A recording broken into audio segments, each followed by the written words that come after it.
Welcome to the meeting, everybody. Councillors, officers, public and press, and anyone who may be viewing online this evening. Can I please remind councillors to turn their microphones on while speaking and to turn them off again once they're finished, otherwise you'll not be heard on the broadcast. Can I ask if there are any apologies, any official apologies for absence this evening? No? And then item 1 on the agenda is declarations of interest. Councillors need to declare their interest in items on the agenda. And can I remind councillors that you should declare the agenda item and reference, the type of interest you have, and the reason why you have an interest. Councillor Hobson. Thank you. Personal interest in agenda item 4, as I am a non-exec director of Blackpool Coastal Housing and Blackpool Housing Company. Thank you. Thank you. Councillor Brooks. So I am director of Blackpool Coastal Housing. Councillor Mitchell. Same reason. I'm on the board for housing. Okay, thank you. Thank you very much, everyone. Agenda item 2, minutes of the last meeting held on the 25th of June 2025. Can councillors agree to the minutes of the meeting as a true and correct record? Thank you. I'm just going to make an announcement now, please, and I'm going to just read something about Bern Tischler, the Lord Mayor of the city of Bottrop. So, as he's retiring now. So after 16 years in office as Lord Mayor of City of Bottrop, Bern Tischler has decided not to stand for re-election, so will end his term of office on the 31st of October 2025. Blackpool has had a long and close relationship with Bottrop and have shared many time-twinning visits with Bern and his colleagues over the years. Our Bottrop visitors have enjoyed many events here in Blackpool, such as mermaking, illuminations, Switch On and the World Firework Championships. Whilst our trips to Bottrop have included several festivals, including Breastfest, a festival celebrating all things pretzel, and Bottrop's 100-year celebration in 2019. After so many years of service to his city and the people of Bottrop, we send Bernard our warmest wishes and all the best for the future. I have written to him to send our best regards, and we also look forward to the next chapter of our time-twinning relationship when a new Lord Mayor is elected. Thank you.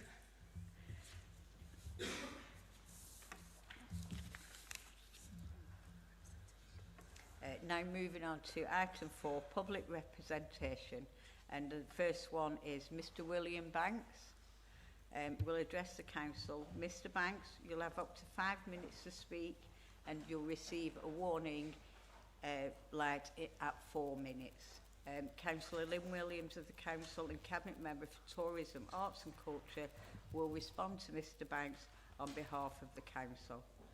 Mr. Banks, over to you. Thank you, Madam Mayor. Good evening. I'm here before you today not to revel in the discomfort of our recent challenges, but to demand immediate and robust action regarding the very real and palpable failures highlighted by the recent CQC report.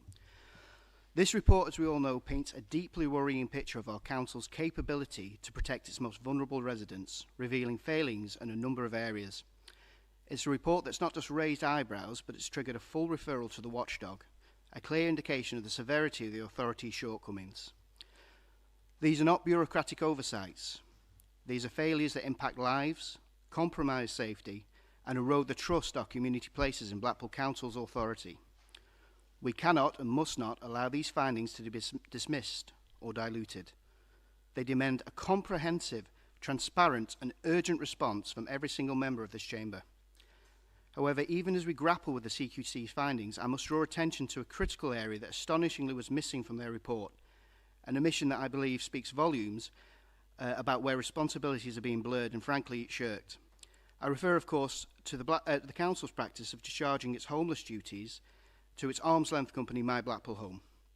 My Blackpool Home, which is Blackpool Housing Company Limited, whilst established under the Localism Act 2011 with a unique mission as a private landlord, has become a de facto provider of housing for individuals who may have significant complex needs, people who require substantial social services and health intervention. Now let's be clear, My Blackpool Home is not some distant, disconnected entity.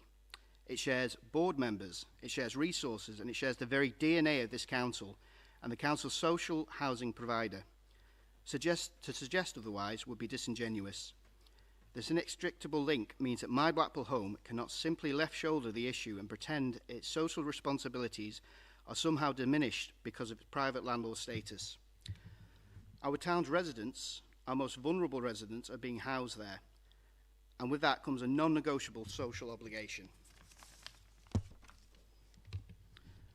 I have concrete examples of this irresponsible practice that cuts right to the heart of the matter. I've seen the issuing of Section 21 no-fault eviction notices to an individual explicitly known to adult social services. This was not only a disingenuous act, flying in the face of any reasonable ethical consideration for a person in such circumstances, but it was, I contend, also served illegally. The delivery of such a notice, without an envelope and just simply left on the doorstep outside, and given the individual's known vulnerabilities that the council's indirect relationship, could be considered a profound breach of the Data Protection Act 2018 for GDPR, a blatant disregard for privacy and dignity. This is not simply an administrative error, it demonstrates a systematic failure of how the council protects those it's sworn to serve. This specific case and others, alongside the broader CQC report, clearly highlights a dangerous gap, a lack of protection for people who, by all accounts, require the safeguards of social housing, but who find themselves outside of it, under the auspices of a company that, for its structural independence, remains fundamentally intertwined with this council. You're creating a very grey area where the vulnerability can be exploited and accountability is dangerously diluted. Therefore, Madam Mayor, I'm here today to seek cast-iron guarantees. This council's working group, which is set to convene in October, must not be another talking shop. It must tackle this critical issue head-on. It must specifically address the lack of robust protection for those individuals who should be within the social housing net but are currently outside of it, housed by My Blackpool Home. This council needs to provide concrete policies and procedures that provide adequate protections, ensuring that the council truly carries its own burdens and does not offload them onto entities that, despite their structure, remain a social mission. This council must ensure that the very people you're here to protect do not fall through the cracks of corporate structures and blurred responsibilities. The time for obfuscation is over. The time for genuine accountability and proactive action is now. Thank you very much.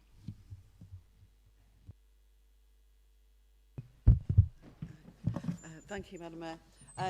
Thank you, Mr Banks, for raising two important issues. The reason why I'm responding is to acknowledge the involvement of Councillor Brooks in relation to adult social care and as chair of My Blackpool Home. In relation to adult social care and the CQC report, as you will hear in the report presented by Councillor Brooks later, we fully accept the findings of the recent CQC assessment. It highlights areas where we must improve, particularly training, communication and strength-based care planning. We're acting swiftly and decisively. The Council is working closely with the Department of Health and Social Care, and following extensive review, the Minister has confirmed that no statutory intervention is required. We welcome the appointment of an experienced improvement advisor and are committed to delivering high-quality, compassionate care that meets the standards our residents deserve.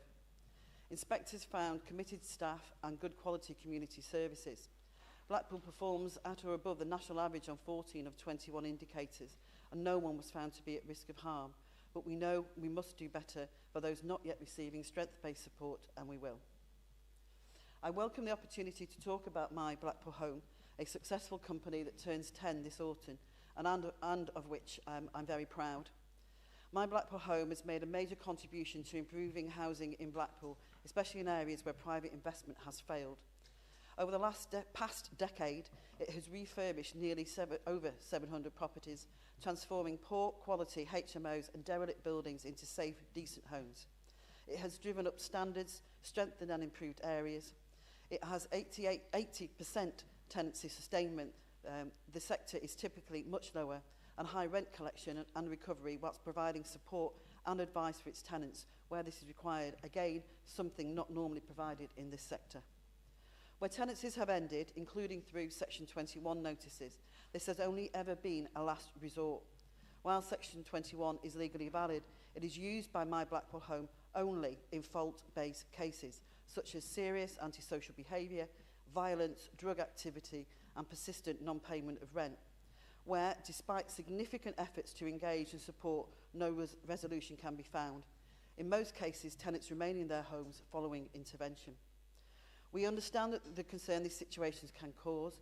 I know that our officers have invited you to share details of specific cases. You refer to concrete examples, and we remain open to reviewing any tenancy where alternative approaches may have been possible to support future learning. Thank you.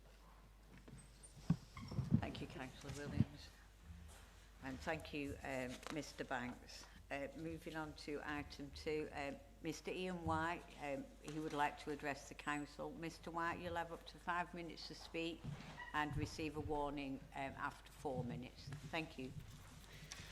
Thank you, Madam Mayor, councillors and council officers, allowing me to speak tonight on the Blackpool accommodation booking pages. Rather than this being criticism, there is a chance to deliver something better that supports the sector and the town, rather than driving funds out to the big online travel agents. Currently, the booker's journey from the current site is significantly challenging and potentially drives people to the big online travel agents. While much of the EU are taking action against the biggest online travel agents, following the Spanish fining the company €413.2 million last July, there is a need to look at ways to bring back control and stop the small boats. With an estimated £12 million leaving Blackpool annually, there's a degree of urgency. Yes, this will not be an instant win, but a gradual restoration of control. The current provider offers connectivity with the likes of TripAdvisor to make listings more informative, but also links to TXGB, a business-to-business technical service set up under Visit England that connects to many of the property management systems used by the town's bigger hotel brands, with just a 2.5 booking fee, far less than the commission fees charged by the online travel agents. The tech company provides several layers of enhanced listings to allow the council to bring back some of the money by selling bigger packages to bigger providers. So it provides an instant win. With the ability to create linking widgets to specific events, the system can support local events rather than just linking to a page that we know doesn't work, adding another chance for people, which allows another chance for people to keep using the third-party booking sites. That widget can be deliver lists of accommodation, local accommodation, which has availability at the time of the events. Meet Blackpool are often challenged by reports that people attending events are using the OTAs, online travel agents, leaving attendees in some accommodation that lets both itself and the town down. This is because the online travel agents have a list at any one policy that is trading, with those paying higher commission getting priority. Taking control will support the sector by having more money kept in town with the lower third-party fees, increase the likelihood of money from properties wanting to take on enhanced listings. Potentially more properties will want to get involved in the systems that the council works with.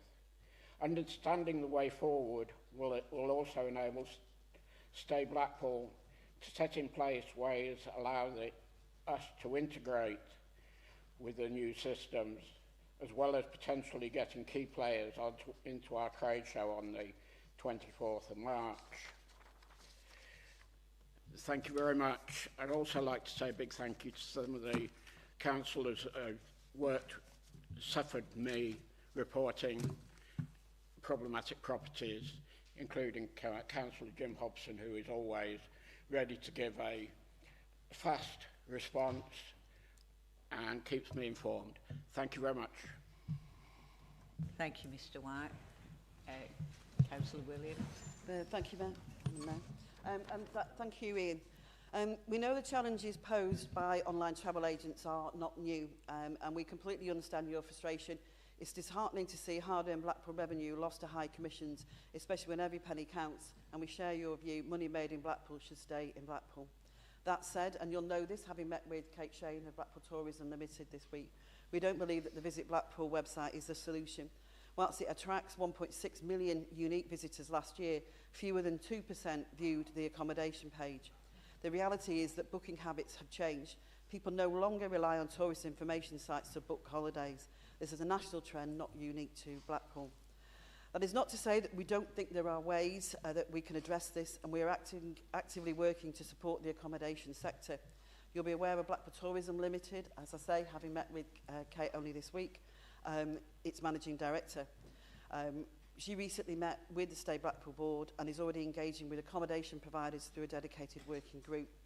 A key focus is increasing overnight stays and improving the visitor experience. Whilst the Visit Blackpool site is not likely to be the right booking platform, we are exploring the potential of the Go Blackpool app. In October, we'll meet with developers to see how it could integrate accommodation, attractions, transport and retail into one seamless platform. A cross-sector workshop will follow to shape this, and accommodation providers will be central to that.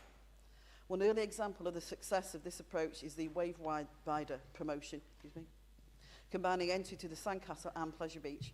It's already proving popular, with 98% of buyers travelling over 2 hours, exactly the kind of audience we want to convert into overnight visitors. We're committed to working collaboratively to grow Blackpool's visitor economy. I hope Stay Blackpool will continue to work with Blackpool Tourism Limited as a valued partner in delivering the shared vision. Thank you. Thank you. Moving on to three, Mr Brian Roberts. As before, you'll address the council. Mr Roberts, you'll have 5 minutes and the amber light will show when you get to 4 minutes. Thank you. Good evening, Madam Mayor, councillors. I'm here to address the woeful lack of disabled parking in Blackpool. I was due to address the council 12 months ago, but Councillor Bides set up some meetings with the Highways Department and a few other people. We're supposed to have a resolution by Christmas, but Christmas came and went, and so did the Highways Department, their interest in taking any action. There are currently 96 on-street disabled bays in Blackpool, significantly less than any other seaside town. In the last 12 months, the number of blue badge holders in Blackpool has risen by 1,200, but no new disabled bays have been created. We now stand at 10,921 blue badge holders in Blackpool, which equates to 1 parking space for every 113 disabled people, or 0.87%, whereas the national average is 2.4%. Blackpool has an estimated 18 million visitors a year. At a conservative estimate, about 15% of those will be disabled, which equates to 3,287 disabled visitors a day. That is on top of our 10,900 disabled residents. We have heard from hoteliers where disabled people saying they will not return to Blackpool because of the lack of disabled parking or unclear signage.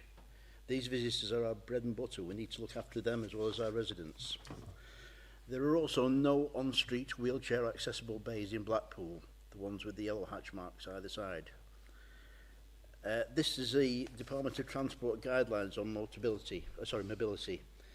Car parking should be accessible and easy to use, with designated accessible spaces close as possible to shops and services for on-street parking.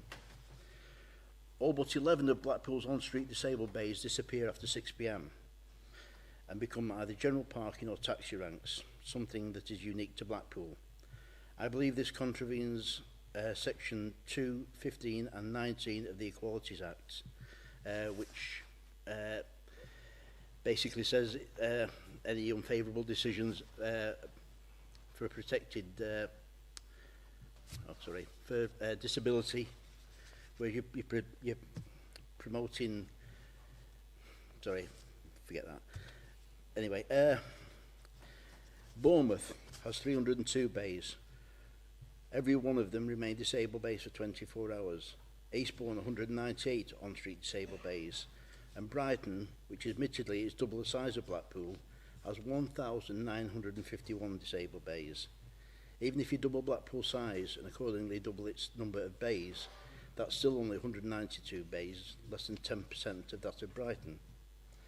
Blackpool Council's statement is that there are hundreds of disabled bays, but most are in council car parks miles away from where they are needed, and pay and display bays can be used, but trying to find one's another matter. The council have stalled on this issue for long enough. In conjunction with Blackpool Disability Forum, we will be extending our efforts to add to the many impact statements we already have. And after taking advice from the Equalities and Human Rights Commission, we will put forward a case for a judicial review into disabled parking in this town. I would like to conclude by reading one of the impact statements from a resident of Brunswick, who sadly has died since he wrote this. My wife Lizzie had a blue badge. It was just after our diamond wedding anniversary, and we had saved up for a little treat. Lizzie loved Chinese food, so for our anniversary we booked it into the Mandarin on Clifton Street. We couldn't find a disabled spot there, so I parked in a disabled spot on Talbot Road. It was a struggle for Lizzie to walk that far, but we took our time and had a lovely meal. We got back to the car at 6:15 and found a parking ticket on the windscreen. I thought it was a mistake and went to look at the notice. I was shocked to find that the disabled bay finished at 6 p.m. I thought disabled bays were 24 hours. We don't go into town that much. I couldn't afford to pay the fine in the 14 days, so I had to pay the full amount. That left us very short. Lizzie was worried about the heating, and I caught her turning the thermostat down on the heating a few times. I lost my Lizzie 5 weeks later to pneumonia. That one statement alone is a condemnation of the parking in Blackpool. Although not a direct result, it's certainly a contributing factor. Thank you, Lady Mayor.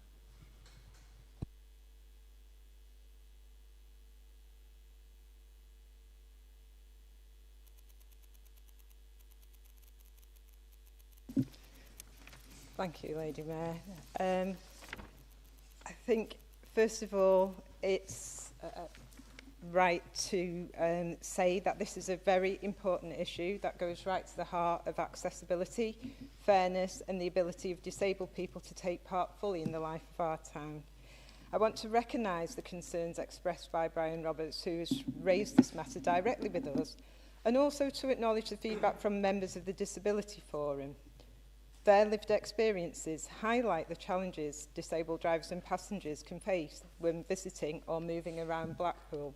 And we are listening to their views, and we are including them in all our plans, as Brian is aware. It's important to keep this issue in perspective. In the last year, Highways and Parking Services received over 4,500 inquiries, only a small number about disabled parking.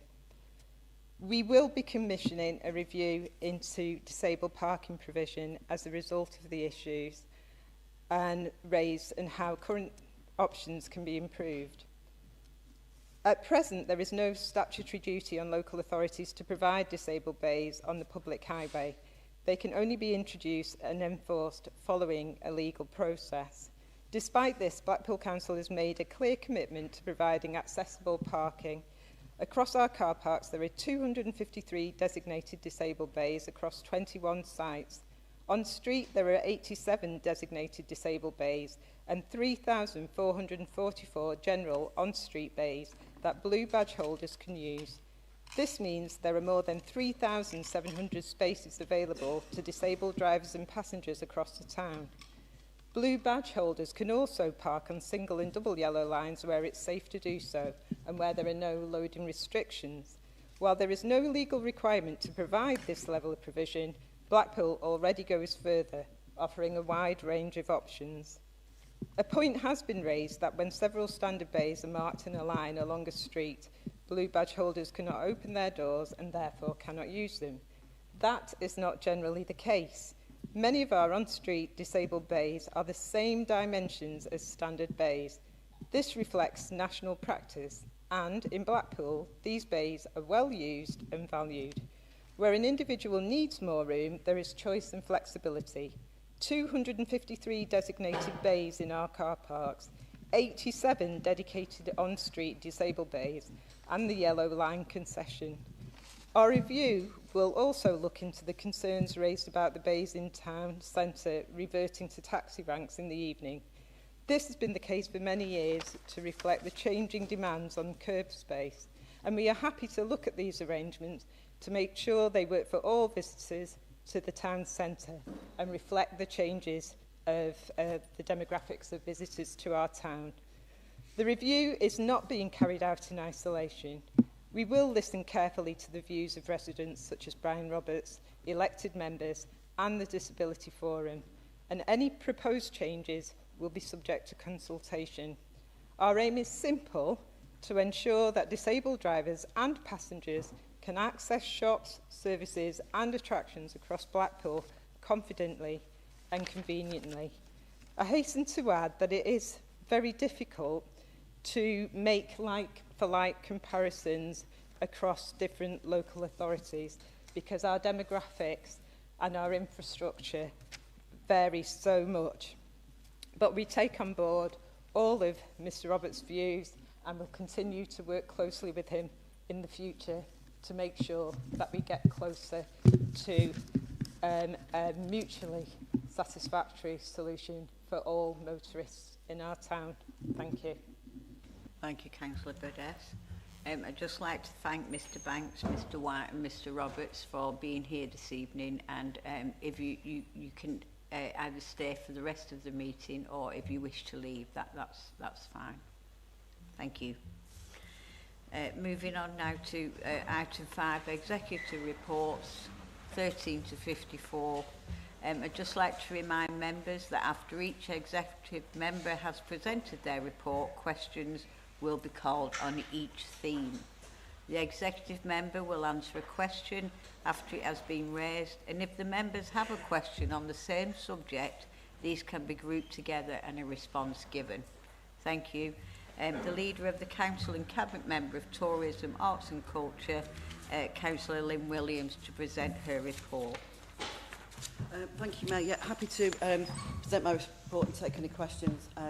And just to say that I'm sure you may have seen that there was an incident at the tower, but the report says that the gentleman involved is making a good recovery. He's being kept in because it's 48 hours, because he, even though he was wearing a crash helmet, he banged his head. So it's good news for his early discharge. So good news. Thank you.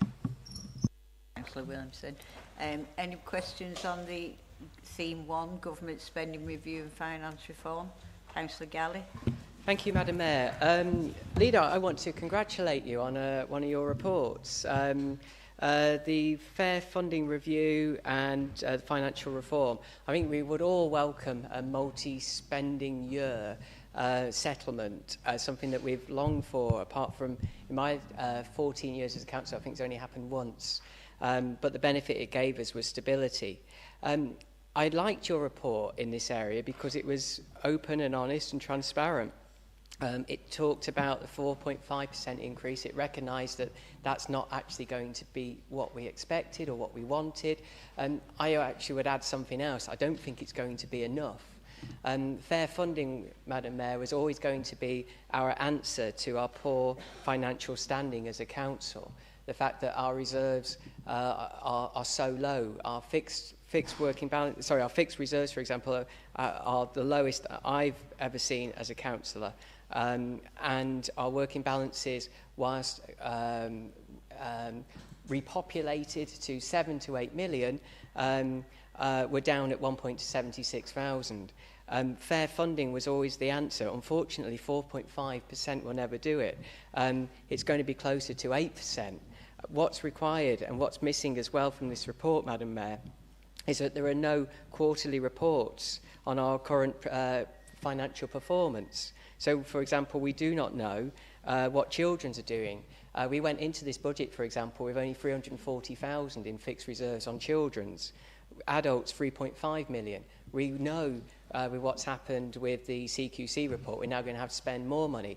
But that doesn't actually take us away from anything around events, Madam Mayor. So how have we performed since we went into the new financial year? So what I would like to know is, do we have a long-term plan to actually address the gap between 4.5 and 8%, which is what's going to be required?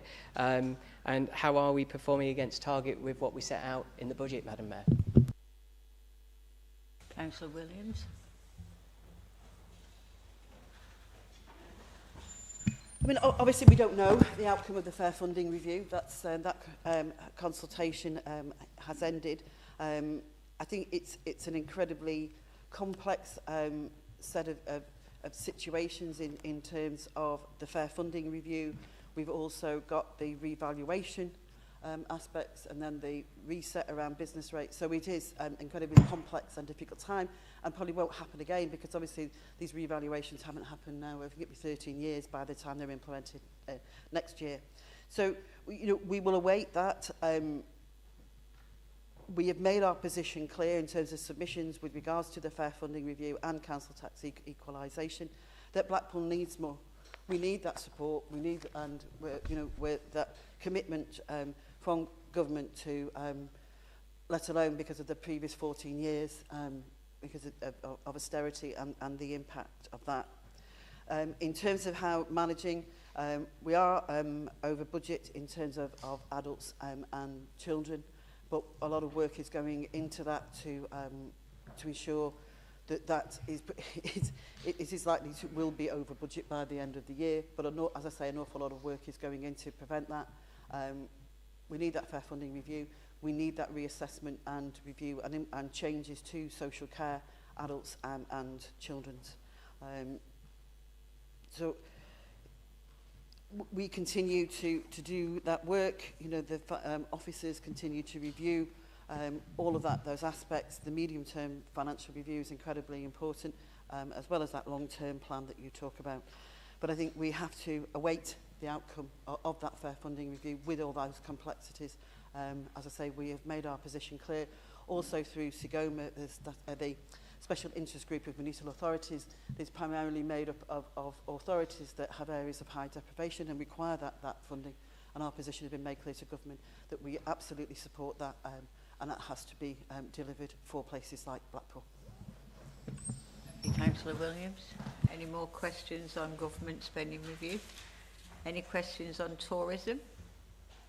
Councillor Ellison and then Councillor Galley.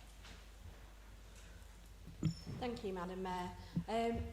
At the last council meeting, I asked about the heritage trams and if they were coming back, and I got a response from Councillor Brooks that they were coming back for Lightpool. But I believe it's just one of the illuminated trams and one double-decker. And at the moment, there is absolutely nowhere to book these trams and book on these tours. Also, there hasn't been any information about if these are going to stay, if they're going to carry on. Is it just going to be for Lightpool? But the main thing that we want to know is, what is the reason the trams were stopped in the first place? We've been told health and safety, but there's been no indication of exactly what happened. Was it that there was some kind of an inspection and they found something? Was there an incident, an accident? Because they just stopped so suddenly. So I'd really like a clear answer as to exactly why the heritage trams were stopped last year, and also when will we be able to book the 2 trams that are going to be available over Lightpool. Thank you. Thank you, Councillor Williamson. Oh, Councillor Galley, is it on the same theme? Yeah. Thank you, Madam Mayor. I think we would all agree in this room that we love the illuminations. As it goes darker in the next hour, or this backdrop behind me will be a rainbow of colours flashing away, and what a great tradition it is, and we're all proud of that, Madam Mayor. We'd also recognise that the team that install and maintain those illuminations are incredible. They work in all conditions, and I think we can rightly be proud of their efforts. However, Increasingly, Madam Mayor, numbers of people will whisper to us, I don't think they're quite as good as they used to be.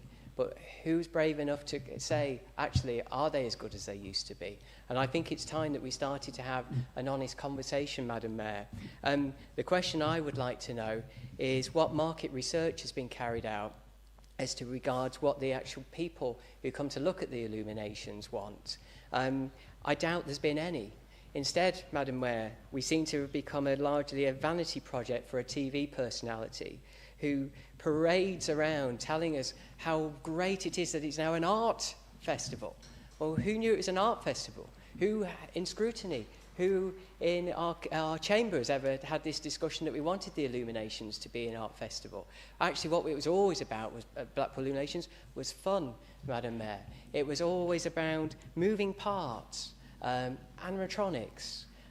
All of that has slowly been lost as we do nothing more than celebrate the vanity project of a TV personality. And what better example of that, Madam Mayor, what proof do we have than a YouTube video that confirms it all, which celebrates the pet dogs of that celebrity, the pet dogs that have been incorporated into quite an average illumination. Who's authorised this? Who's running this? The strategy of the illuminations needs to be addressed. So we get back to fun and we get back to something that creates that magic that we all have in us as a 5-year-old, the magic that makes Blackpool special, and not the vanity project of a TV celebrity, and not a particularly good one at that. Thank you. Councillor Williams. Thank you. Trams. So they too have been chosen. One because I think it's one of the most popular illuminated trams, and the other is size. You will start actually seeing them next week because they're out for trialling with an inspection the following week, and then tickets will go on sale, I believe, the week after. Confident. It was to do the technical stuff. It's to do with this collision prevention stuff that had to go on, and following inspection, they had to meet that criteria. Obviously, we know the state of the tram depot, so they have to be stored in the new tram depot. There is only space, I think, for 2 or 3 at a time. Heritage trams are, they will be a seasonal attraction. So from weekends, they will be out for all of Lightpool, and then obviously weekends, and then through over Christmas time with Christmas by the Sea. In relation to illuminations, I think the number of visitors, Councillor Galley, kind of contradicts what you're saying. I'll deal with Lawrence Llewellyn Bowen first of all. I have to say that I had maybe similar views until I had actually met him and listened to him, and I get far more people contacting me to say that how he speaks with passion and pride about Blackpool. He talks about the culture and how our buildings and design, because that's what he does. That's his job, and his design image is. And so I think he does a really good job. Moving parts, interaction, absolutely. You won't have seen Lawrence's dragons. Go down and see them because they'll breathe fire at you. I'm not being flippant, but I've had conversations with Kate Shane in her role. So we are constantly reviewing. We will look at it in terms of the illuminations because it is so important. But I think there is that interaction, but it's how we look at it. They do an amazing job down at Lightworks, but they are designers and engineers, and it takes something like that oversight with the Blackpool Tourism Limited to look at that and make sure that we are delivering the best. But I'm incredibly proud of what they put out with the budget that they have, and the design and the skill that they show. And it isn't. I don't think probably all people in this town are aware that that Lightworks delivers that design. It's created here. It creates jobs, really good jobs, and apprenticeships and all of that. They do an amazing job. But yeah, we are constantly looking at to make it consistently attractive, and the numbers of visitors bear up that it is still absolutely the star attraction can be seen from space, etc. Thank you. Councillor Brooks, Sean Brooks, did you want to come in on the tourism? Thank you, Madam Mayor. It was just on the point about the illuminations, really. I've been through 4 times this year, and I went through for Ride the Lights, for Blackpool Night Run, obviously the Switch On Night, and I've run through the lights as well. I just think they're absolutely brilliant. There's new lights going on every year, and I do welcome the new additions with the Keith Lemon stuff that came on last year, and the Dragons I haven't had a chance to see at night. But I just wondered, is there anything exciting that we can look forward to at Lightpool? And I was going to ask about the heritage trams, but I've been beaten to that, so thank you. Thank you, Councillor Brooks. Yes, thank you, Councillor Brooks. Yes, there is. And obviously it's for the full 2 weeks this year, so there's lots of stuff that for the first time showing in this country, some amazing stuff, big. But also, I think what the magic of what Lightpool does is that it makes us look at our town, it highlights our buildings, make it look at building in a different way, and also how we view our light art and that public art aspect. A lot of it can be very solitary, going in and looking at a picture and admiring stuff, or going to a gallery. In relation to Lightworks, that it prompts that discussion. You share it with people. Even if you go looking on your own, you will make a stand and have a comment with people who are there, or with your family and friends. So, you know, really proud of Lightworks and the stuff that they are doing. You'll be really pleased and excited by what is coming this year. Councillor Burdess, did you want to? Thank you, Lady Mayor. Just a very quick observation, really. Councillor Galley mentioned, you know, where's the moving parts, where's the fun? I think what we are overlooking as well is that we are in the 21st century, and we are doing with modern technology what we used to do with moving parts. Yes, we are. So we're using projection and we're using LEDs.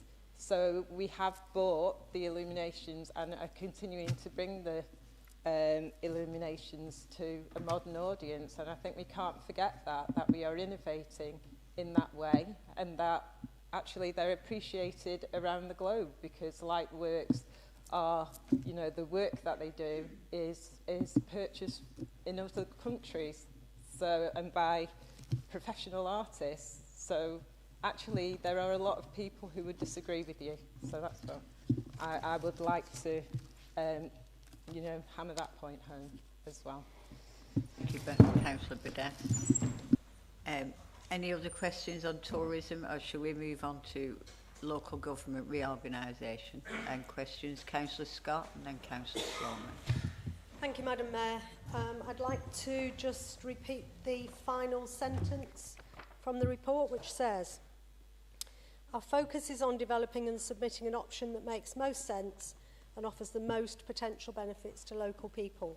And I'd like to focus on that word our in that sentence. Why is this important matter being treated in such a secretive manner? What exactly is the Blackpool favoured option? This is about the future governance of our town. It must be a collective decision, not merely the option favoured by a handful of councillors sitting over on the front bench. Given that the so-called public engagement exercise is woefully inadequate and is basically a tick box exercise with questions that I really couldn't see the point of, how exactly will all councillors get the opportunity to contribute to the option which is put forward in the name of Blackpool Council? And finally, what's the leader's response to the fact that other councils don't want to join with Blackpool because of its dire financial situation, and have gone so far as to state that publicly? Thank you, Madam Mayor. Councillor Williams. It isn't secretive. I mean, the discussion about LGR has gone on for, I mean, over a decade, you know, since I've been involved, and it has a wide debate. The consultation continues until the end of the month. That public engagement continues. There will be a special scrutiny organised to allow councillors to discuss. There will be a special council. We don't need to hold that special council meeting. It's an exec decision. But we said that we will, because it is so important, and we will bring it back here for that discussion. So I don't accept that position. And in relation to, you know, dire financial position, again, beg to differ. And I presume, I'm not sure if you are, you know, bearing in mind what I think it was the MP for Fylde, Snowden, had said in relation to this. and I found it particularly, it was of interest that obviously there's 60 million, which is good to know. But the point in all of this is that you're talking about dire financial position, you're talking about debt and borrowing. Borrowing is the lever by which we have brought in regeneration to this town, which provides good quality accommodation, homes for our families, opportunities for our young people, jobs, strengthens communities. If you look at Wyre, look at Fleetwood, make that comparison. Yes, they'll have got more money in the bank at the end of the year, but what have they done for those people, the most in need? So we will continue as we are. We aren't on any financial precipice. We have not had to obtain any emergency funding either last year or this. We're in a solid, stable financial position with reserves, having built up the balances. So they don't want to be with us.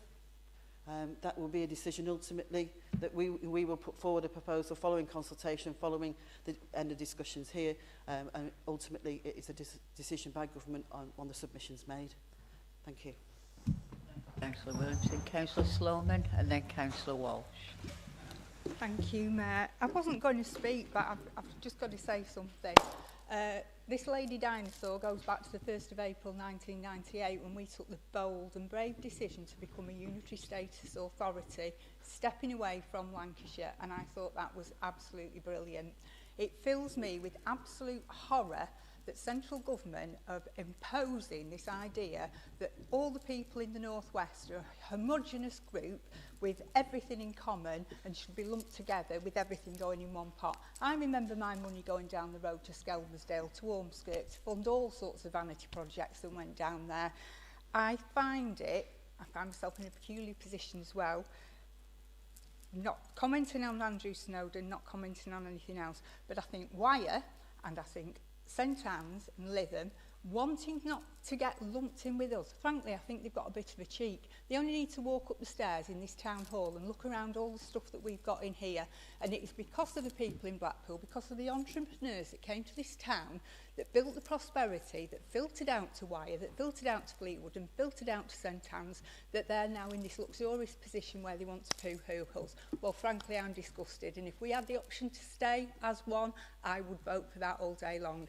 Now, you're saying in here that we've got between 4 and 8 options. I wonder, Leader, do you have a preferred option? And if you do, would you like to share that with us? Thank you. Thank you. I didn't quite hear the start, but the point in relation to government, I think that successive governments, this has been, as I say, we've long talked about LGR, previous government and this one. What I think is important that we ensure, and that's why it's important we make a decision, because we will make the decision that is best for the people for the area, that reflects whether the rurality, the urbanness, all of that. So it's important that we engage, we listen to that. I think, and in terms, I don't think, I want to await the outcome and see what that, the outcome of that consultation. And also to hear what is said in here. You know, this isn't a kind of a put-up job. I genuinely want to hear, because it is one of the most important decisions that will be made, you know, for our town. Thank you, Madam Mayor. Just following on from Councillor Solomon's point, really, and I just wondered if the leader will be basing the combined authorities on merit and the good of the town, rather than political decision. And the reason why I say that is because you wouldn't automatically assume that Blackpool, Fylde and Wyre would join up naturally. Or is it going to be Labour's drive to do Blackpool, Fylde and Preston? And that would be politically driven. Can you give any assurances that you will look for the betterment of the town? And have you put forward and proposed any of those current setups? Thank you. I mean, to be perfectly honest, we prefer if we were left alone. But that isn't going to cut the mustard in terms of numbers. That just isn't going to happen. So we have to accept the realities of that, both in relation to discussions under the last government and on this one. We've looked at a number of options, as you would expect, in terms of all of those council tax bases, numbers, health, all of that, age, etc. We have looked at the numbers in relation to involving Preston. We've also looked at, because I think the issue with this is looking at the file codes, because it does feel it is a place and it reflects that. But there is also that urbanness in terms of regeneration. We have more in common with Preston, for example, than we would to half of Wyre in terms of regeneration and how we tackle those issues around inequality and look after our most vulnerable. No, thank you. Thank you, Councillor Williams. Councillor Neil Brooks. Yeah, thank you, Lady Mayor. Surprisingly in accord with Councillor Sloman. Well, I wouldn't describe myself as a dinosaur, but never mind. I'm some sort of Korean leader. Having said all that, I've actually spoken on a discussion panel at the Lancashire Chamber of Commerce about LGR and the benefits or otherwise that it brings. And I think it's important that we don't throw out the baby with the bathwater, because I've sat with green eyes through envy of watching the amount of money that's gone to Merseyside and to Manchester, while Lancashire, while we all fall out like rats in a sack, and we've missed the boat. Devolution went to London and to the city regions 25 years ago, and you can see by the amount of building work, by the amount of cranes and the jobs and the prosperity to those regions that have got mayoral authorities and combined authorities, because that's the way the central government, Conservatives and now Labour, are deciding to devolve money and get it across the country. Frankly, I'm sick to death of the Westminster bubble hogging all the resources of the country, while Lancashire and areas like ours are left to rot. And it's an absolute scandal that that's been allowed to continue for so long. I'm old enough, probably I'm a dinosaur, to remember John Prescott talking about devolution in 1997, and everybody rebelled against that. He was right. John Prescott was right in the late 90s about devolution, but nobody else realised that he was. And in terms of the local split, I mean, we've all got preferences, but I do find it an affront that Andrew Snowden comes walking down Blackpool streets talking about our reserves with incorrect figures, by the way, and suggesting that people in St Anne's or Wyre or Lancashire are any more important than people in Blackpool. And your point about entrepreneurial flair and the wealth that was distributed sits well with me, Councillor Sloman, and Snowden and the rest of them should remember that. Brooks, are there any general questions? Right. Oh, sorry, Councillor Williams, of course. I was just going to say, Councillor Brooks had veered into devolution, then when obviously we were talking about local government reorganisation. But yeah, the figures that Mr Snowden used were 12 months out of date, and I'm sure he wouldn't appreciate the title, but if we do have a working title, it would be Greater Blackpool. Thank you.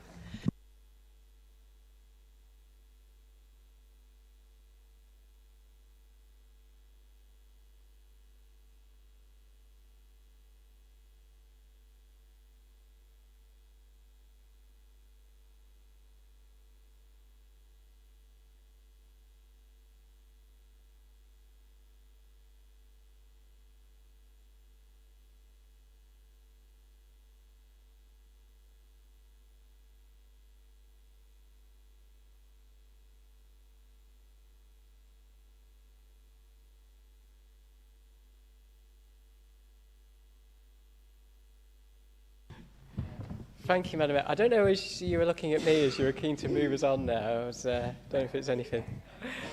Okay, thank you, Madam Mayor. Leader, as we've just gone past your halfway point in this term, I wanted to congratulate you on some of your achievements. I quickly wrote down in my head, what would those top 10 achievements be?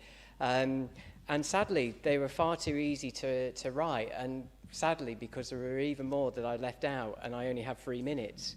I just wanted to remind the Chamber of our leader's greatest top 10 achievements in her 2 years since we were elected in 2023. Madam Mayor overspends regularly in children and adults before the ones we've heard tonight of £10 million. voted no on a children's inquiry, later to change her mind, voted against winter fuel cuts, empty property numbers up in Blackpool, life expectancy falling, which is something that takes me back to my time in Southern Africa, where theirs is actually rising. Drug deaths are up. Merlin have pulled out. Our heritage trams no longer run. Reserves were down to 1.76,000. And then the latest disaster is the inadequate report on adult services, the first in England. I called for you to resign in the local press based on that report, Leader. Your response was, Councillor Galley is right that Blackpool needs strong leadership. And sadly, you can't offer that strong leadership, Leader. We have seen that ever since you became leader in COVID, that you are not the right person to do this job. Those figures alone, those top 10, were very easy to write. I didn't have to Google them. And it has always been in my mind, Leader, that it's better for the leader to resign for the sake of Blackpool than for Blackpool to decline for the sake of the leader.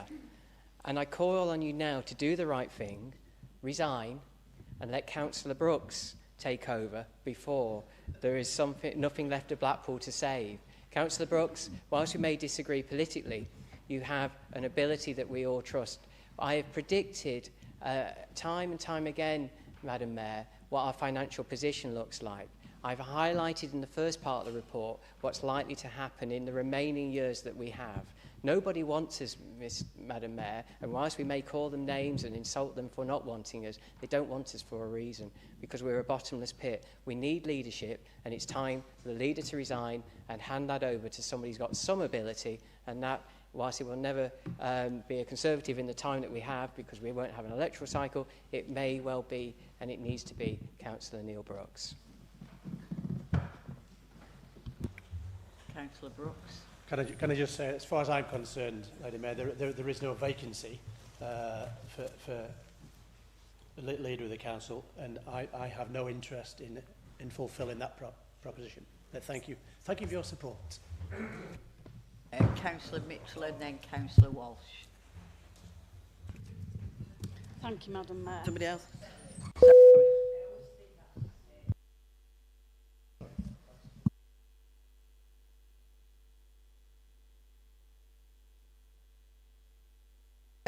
So, we want to comment on what's been said. Yeah, I appreciate that. But then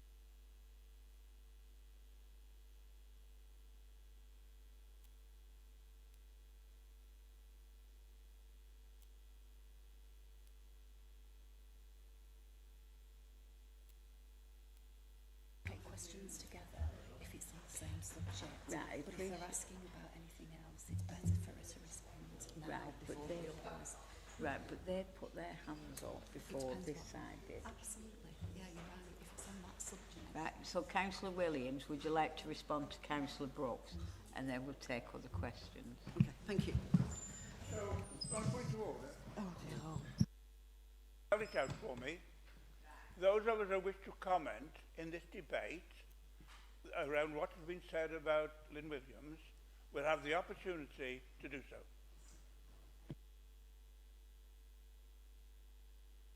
You want me to go now? Yeah. Okay. Thank you, Mayor. I of course hear and understand concerns about the outcome of the inspection, and we have to do much better.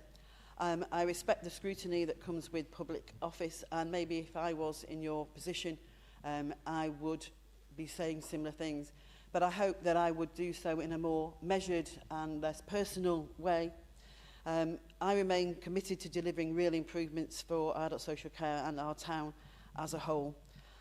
This town deserves leadership with accountability and ambition, and I'm not resigning. I will not avoid accountability.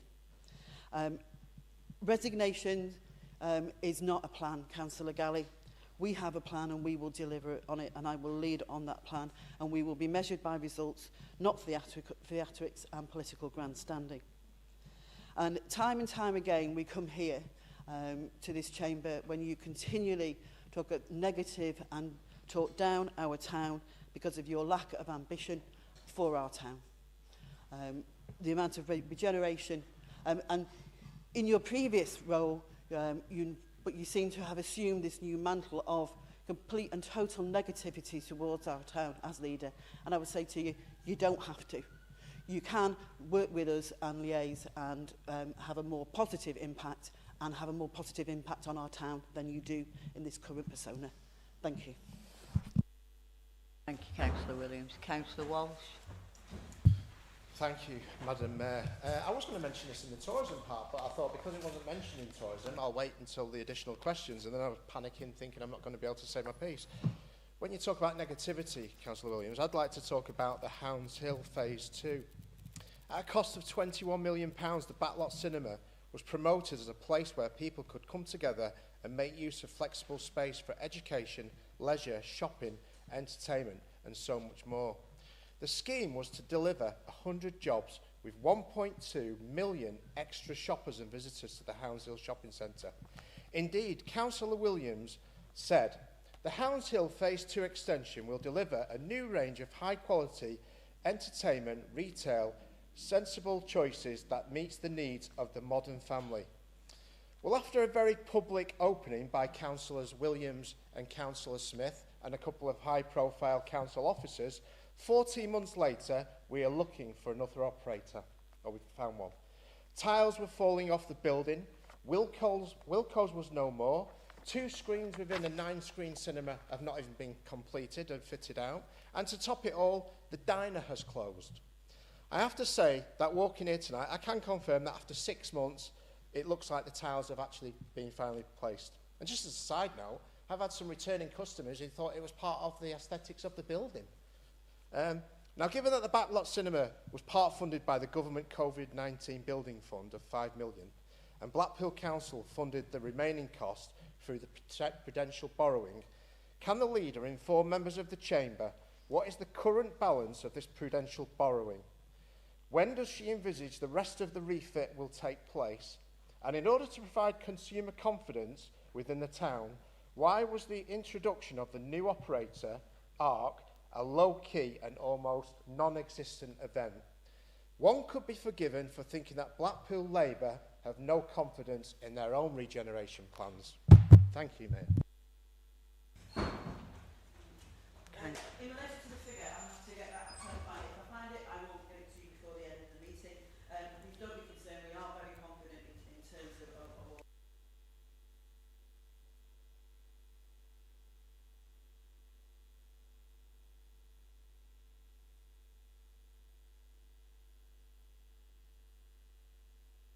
So that will be going out with a view to having a new operator there.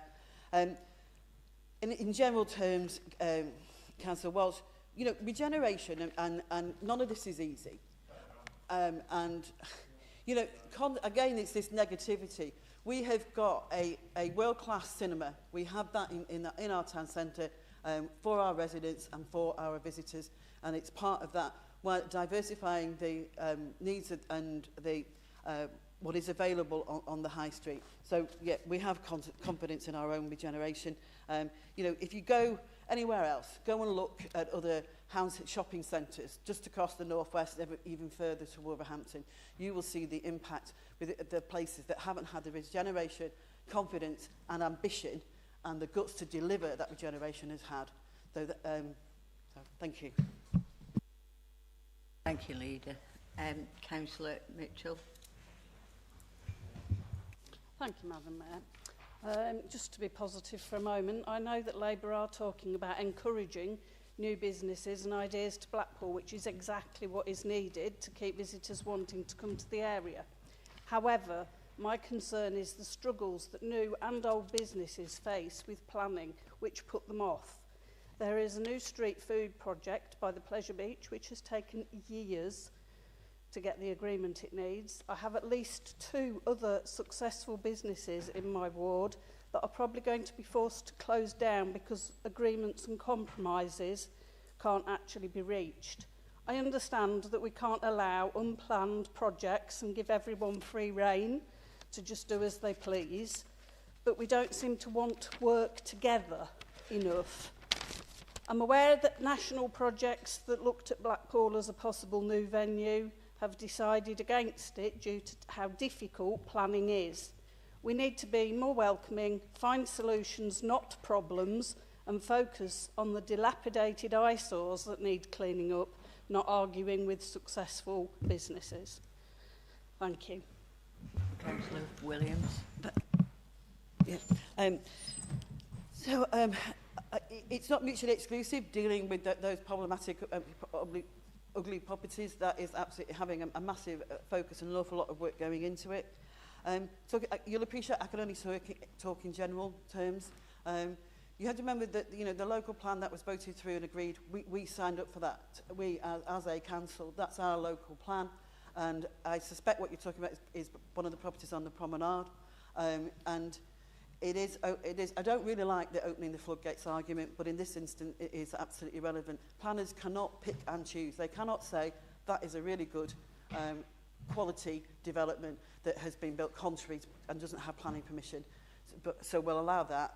One next door, we don't like that one as much. That's not, we can't outrun a planning department like that, and opens up an awful lot of issues. What I would say, though, is that there have been meetings and discussions, and I'm happy to meet with you outside of this meeting. I cannot talk in more specific terms, but I'm happy to, because I agree, and planners agree. One instance we're probably thinking about, that actually the work that has been done is of really high quality and standard, and we want to help those businesses. We don't want businesses to close, even if they haven't got planning permission.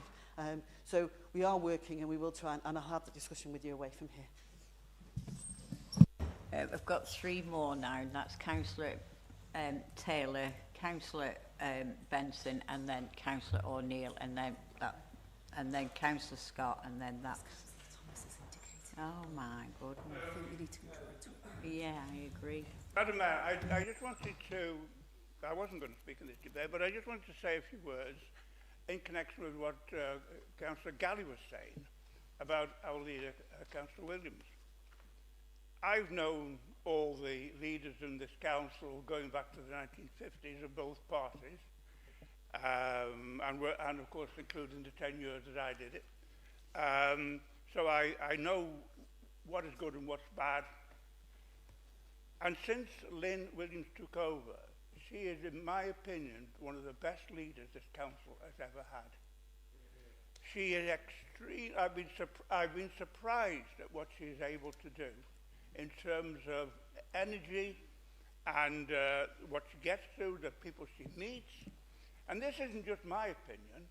You might think, well, you would say that, wouldn't you? But it's not, because I speak to people in my area, in other words, and they say the same thing. And if they don't think it directly, because they know Lynn, they've only got to go out into town and look around and see for their own, but what she's doing for us here. So to make these ridiculous assertions about the quality of running this authority, when in fact we should be very proud and happy that we've got somebody like Lynn, who is the leader of this council, otherwise we'd be in the same state we were in when the Tories were running this town.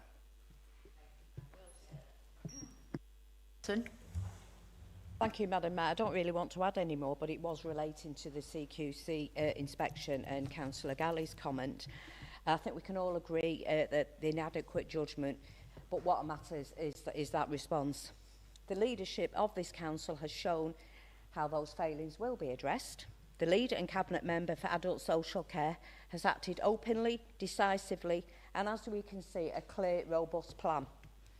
They've wasted no time in ensuring no time is wasted in protecting residents and driving long-term change. Resignation does not deliver improvements for residents, leadership does. Both the leader and cabinet member are facing the findings head-on and taking accountability, being transparent and committed to improvement. That is exactly what leadership the residents deserve. Being in opposition may seem an opportunity for headlines and political point scoring, but we see a responsibility to deliver change. That's the difference in leadership. Thank you, Madam Mayor. Councillor O'Neill.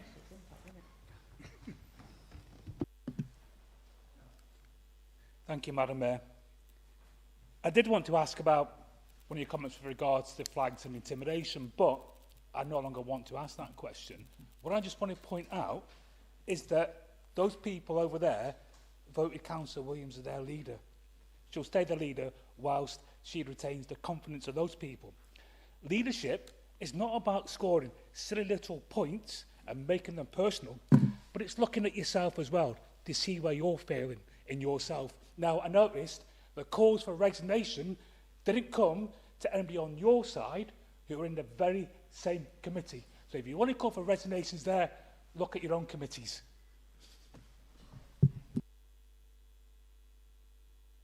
Councillor Williams, do you want to... Councillor Thomas first and then Councillor Scott, and then we're going to close this one to an end. Come to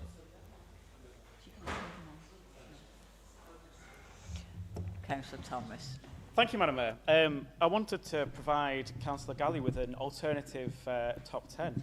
Over 143 million in capital investment, long-term assets over 1.1 billion, over 750 new homes, plans for new multiversity, supported over 220 new businesses, less agency staff in our care services, 5.3% more jobs in the tourist sector, free events for locals, 7 million for highway improvements, over 1,000 young people supported by the platform into education and employment. Perhaps Councillor Galley should have actually used Google or just listened to Councillor Williams' budget speech in February. Thank you.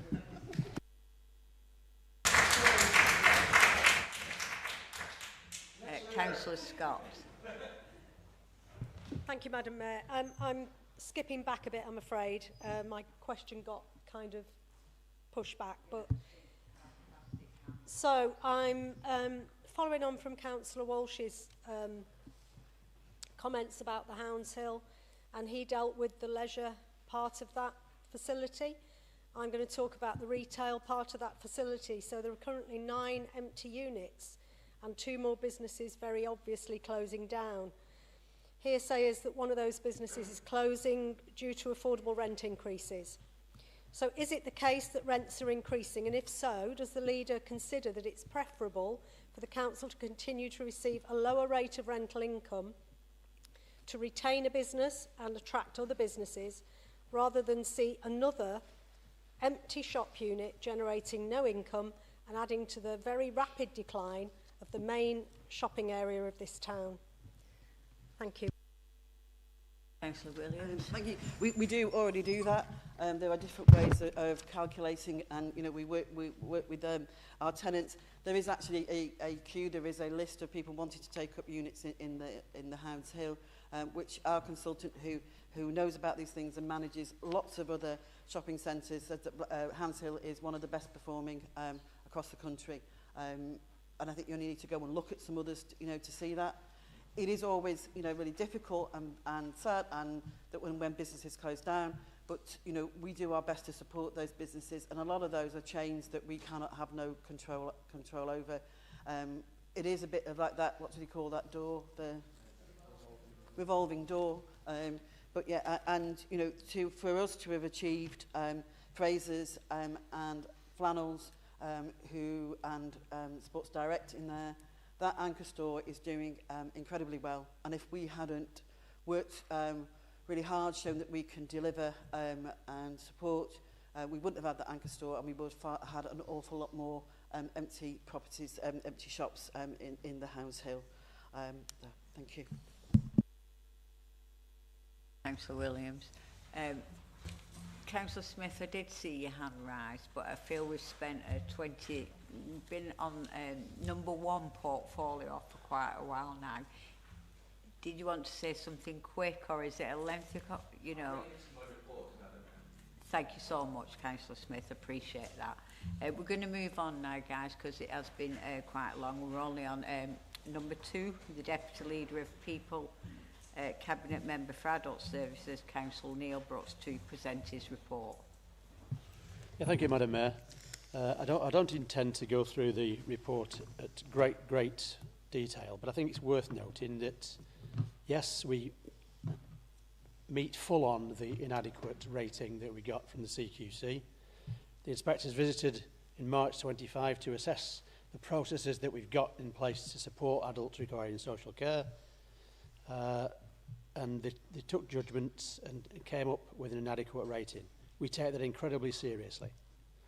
But it's also true to say, it says in the report, and for the record it needs to be said in this chamber, that nobody was found to be unsafe or at risk during that inspection or subsequently. In fact, I should also point out that all the services that we provide in-house, inspected by CQC, Ofsted, etc., are all rated good across the board. And that's an important thing to raise tonight, Lady Mayor. Social work systems, processes and practices weren't always effective, and that's why we find ourselves where we are. We take it seriously. Central government realise how seriously we take it, which is why they've had the confidence in us, despite earlier contributions. They've had the confidence that Blackpool can turn this round because of the positive approach and transparent approach we've got to meeting these issues. The care and passion of our staff, keeping people safe and solving their immediate problems are never in doubt, and that's referenced in the report. 90% of people reporting that people are satisfied and that they felt safe, not our figures, national figures, their survey. I think Councillor Williams has already said that we score above average in 14 out of 21 national performance indicators. Those things need to be on the public record, which is why I've emphasised them from the report. I'll update the actual written report that councillors have got in front of them to tell them where we are. The Improvement Board met last week. Its first meeting. It involves relevant local partners from the voluntary and care sector, experts in the field. An independent chair has already been appointed. We've got an interim assistant director of transformation in place, vastly experienced, already making a difference. But the key to it all is that we're going to involve people of lived experience and service users all the way through this. That's important. They use the services. They know what's good, what's bad. They'll be at the same table as the experts. That's an assurance we've given to government, and it's been well received by government. And hopefully will take us not only beyond this judgment, but set stones in place for the future way adult social care is delivered in this town. Questions? Councillor Galley, Councillor Sloman. Thank you, Madam Mayor. The Conservative group we were greatly upset by this report for many, many reasons, Madam Mayor. However, we recognise for the good of Blackpool that we will support the efforts of Councillor Brooks in order to put this right for the good of the people of Blackpool. And we are working cross-party, and we've established two positions from the Conservative group that will be on that improvement board, and we'll hear from one of our members shortly on that. But let's be honest, Madam Mayor, that this report is a disaster. Let's put it into context. And Councillor Taylor, you may pat your ward colleague on her back, but this isn't just me standing here saying our leader is rubbish. What I'm actually saying is this is the first report, the first inadequate judgment issued by the CQC on adult social care in England. This is not insignificant. The consequences for this, well, it is that serious, Madam Mayor. It's the first one that's been issued. Now, the consequences of that, it's going to cost us a lot of money to fix. We're already overspending in just running the department. And that's going to have to come from somewhere. It's going to have to come from other budgets. Those fixed reserves, 3.5 million, they're not going to cover both an overspend and now the additional support that's required. However, I do have 3 questions for Councillor Brooks. The first question, Madam Mayor, some of the people sat on that improvement board are the same people who presided over the inadequate service. So why are they now the right people to fix it? The second question, Madam Mayor, during the first 3 months of the board, we'll spend that time defining what good is. Well, we certainly know what inadequate is. So why do we need to spend that amount of time trying to work out what good is? The third question, Madam Mayor, is what happens with the areas of concerns identified in the meantime to ensure that those people who engage with the service that are identified in the report get the service that they deserve whilst we're busy trying to fix it? Councillor Brooks, right to reply. Firstly, can I welcome the assurance that there will be cross-party working on this, because it is important and it's for the benefit of the town, and that's to everybody's benefit. You're right, it will cost us money to put this right. I've already said we've got an interim transformation director. We're going to get a full-time post for that to give us assurance, somebody with vast experience of transformative programmes in adult social care to give us the benefit of that expertise. So that all those costs will be kept separate and reviewable by scrutiny, reviewable by the people in this town. Significantly, we've already been promised support from central government, Department of Health and Social Care and Local Government Association towards the costs and extra costs that will be incurred. Improvement board members. You're right, there are people there that have presided, and myself included, over getting to the inadequate judgment in the first place. It's right that those people fess up. It's right that those people face the challenge, and it's right that those people take the learning on board from the professionals that are coming on board, both the independent chair, the director, as well as the advisor from central government. Defining what good is.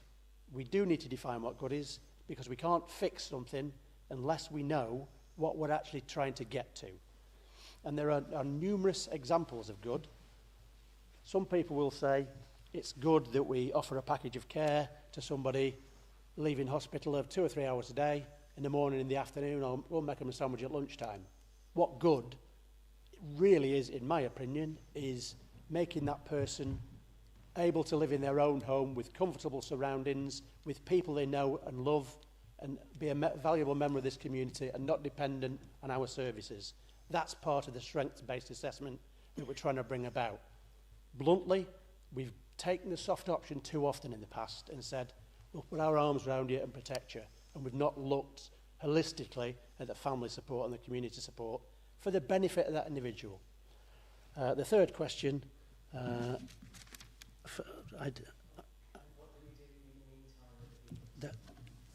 I'll pick it up as I respond, but as we identify problems and quick wins, we'll bring those in. We're not saying we're going to wait 3 months, 6 months, 9 months before we bring this forward.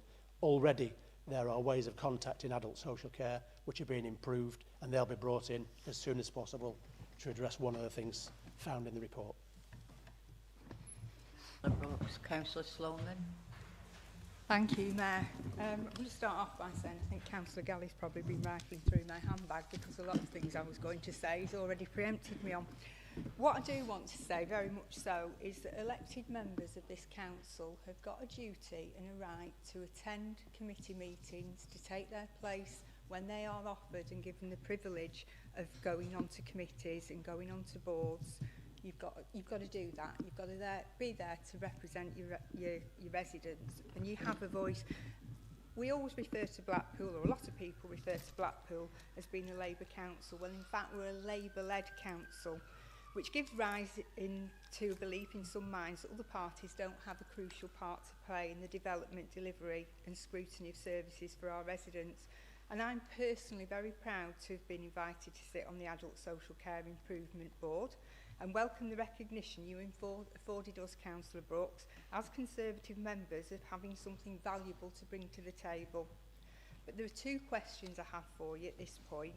I was extremely impressed with the composition of the board, but I was surprised there was no representation there from Blackpool Teaching Hospitals. The pressures faced by Blackpool Teaching Hospitals to discharge people from hospital contributes greatly to the problems adult social care faces. Therefore, they should be invited to be a part of the conversation and a part of the solution. Can this be remedied? The second one, really, is the inadequate rating has given us a package of wraparound support to get to grips with problems. And I did allude at the meeting to having been in social care for 20, 30 years. I've seen too often local authorities, services, clinging on like grim death to retain adequate, and they never move on from there. There's only one place for adequate quite often, and that's inadequate, sadly. So the support that we've got now possibly will give us a much better bounce back and the possibility of achieving a good rather than merely settling for inadequate again. And I do find it rather strange that they're saying there were no safeguarding issues. So for me, with an Ofsted background, safeguarding's a limiting judgment, and if you fail on safeguarding, that's it, you've failed on the lot. And it's interesting to note that they're saying that there were nobody at risk. I really, I welcome that. However, we are challenging, aren't we? We are challenging the outcome of that CQC inspection report. And do you think, really, now we should let sleeping dogs lie and withdraw that challenge? Because it would worry me, unless you can tell me otherwise, if we challenge that report and we get back to adequate from an inadequate rating, will we then lose all that wraparound support and will be reverting, clinging on to adequate? Thank you. Thank you, Councillor Sloan. Councillor Brooks. Yeah, thank you for that. Yeah, talking about elected members going on boards, I think those of that were at the scrutiny committee the other night will realise how transparent we're going to be and how we welcome scrutiny, because that's the forum to hold the leadership in-house and this administration to account for, which is why we'll share everything via scrutiny. And I think I even suggested that as the information comes through the improvement board, there may well be opportunities for a deep dive from scrutiny, because the more people that look at this, the better outcome we're going to get for the town, and that's what's important in all this. In terms of Blackpool Teaching Hospitals and the discharge policies, the membership of the improvement board is evolving. Part of the terms of reference are that we can invite people in to talk about any part of the journey that we want to, and advisors. So I'm sure we can discuss that at the improvement board and decide whether they become members and help on the improvement, or whether they're drawn in as and when we need them to advise. I'll say time after time after time, I'm not interested in requires improvement or adequate. I think our people would want us to strive for excellent. It might sound far-fetched, it might sound dreamland, but you can't get somewhere by saying we'll accept something less.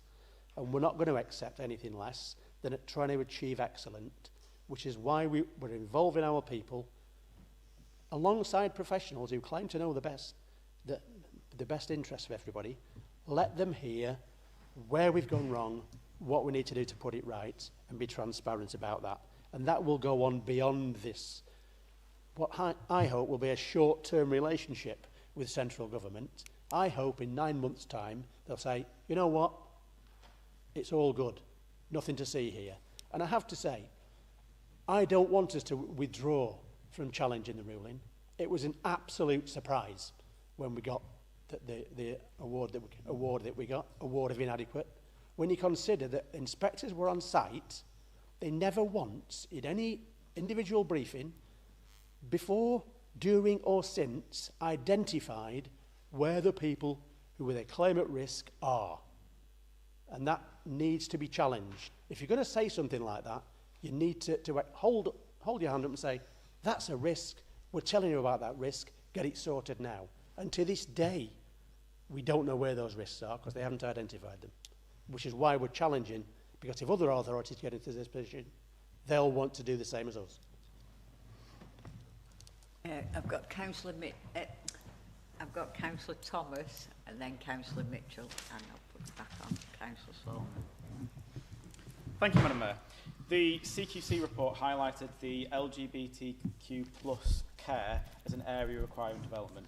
And it's at times like this that diverse voices are so important. As a gay person myself, when I read the report with Councillor Williams, we wanted to ensure that the community's voices were part of the improvement. Councillor Williams arranged a meeting with officers, with the local community group Blackpool Rainbow Alliance and myself, and I'm grateful that the community's voices will continue to be heard as the services are on their journey of improvement. So what is the council doing to ensure the care improves? Thank you, Councillor Thomas. Councillor Brooks. Yeah, thank you, Councillor Thomas. We were also very surprised and angry that they suggested that we didn't recognise the diverse voices that are important in the LGBTQ+ community. Indeed, we liaise with them on a regular basis with the Rainbow Alliance and the BU groups. I can tell people tonight that as late as last week we were talking to the community groups involved, and inviting them to share the journey with us. They are keen to join us on that journey because they didn't recognise their position in the report. In fact, we were surprised in the report because there was absolutely no mention of adult social care, that the CQC report was based on a Renaissance report that was done into drug taking and years ago, and adult social care and health was never addressed in that report. So how we got to the position we did, we don't know. But going forward, let's look at it positively. It's another community group helping in the journey to get it right and to make sure that our residents are listened to. So thank you, Councillor Thomas. Councillor Mitchell. Thank you, Madam Mayor.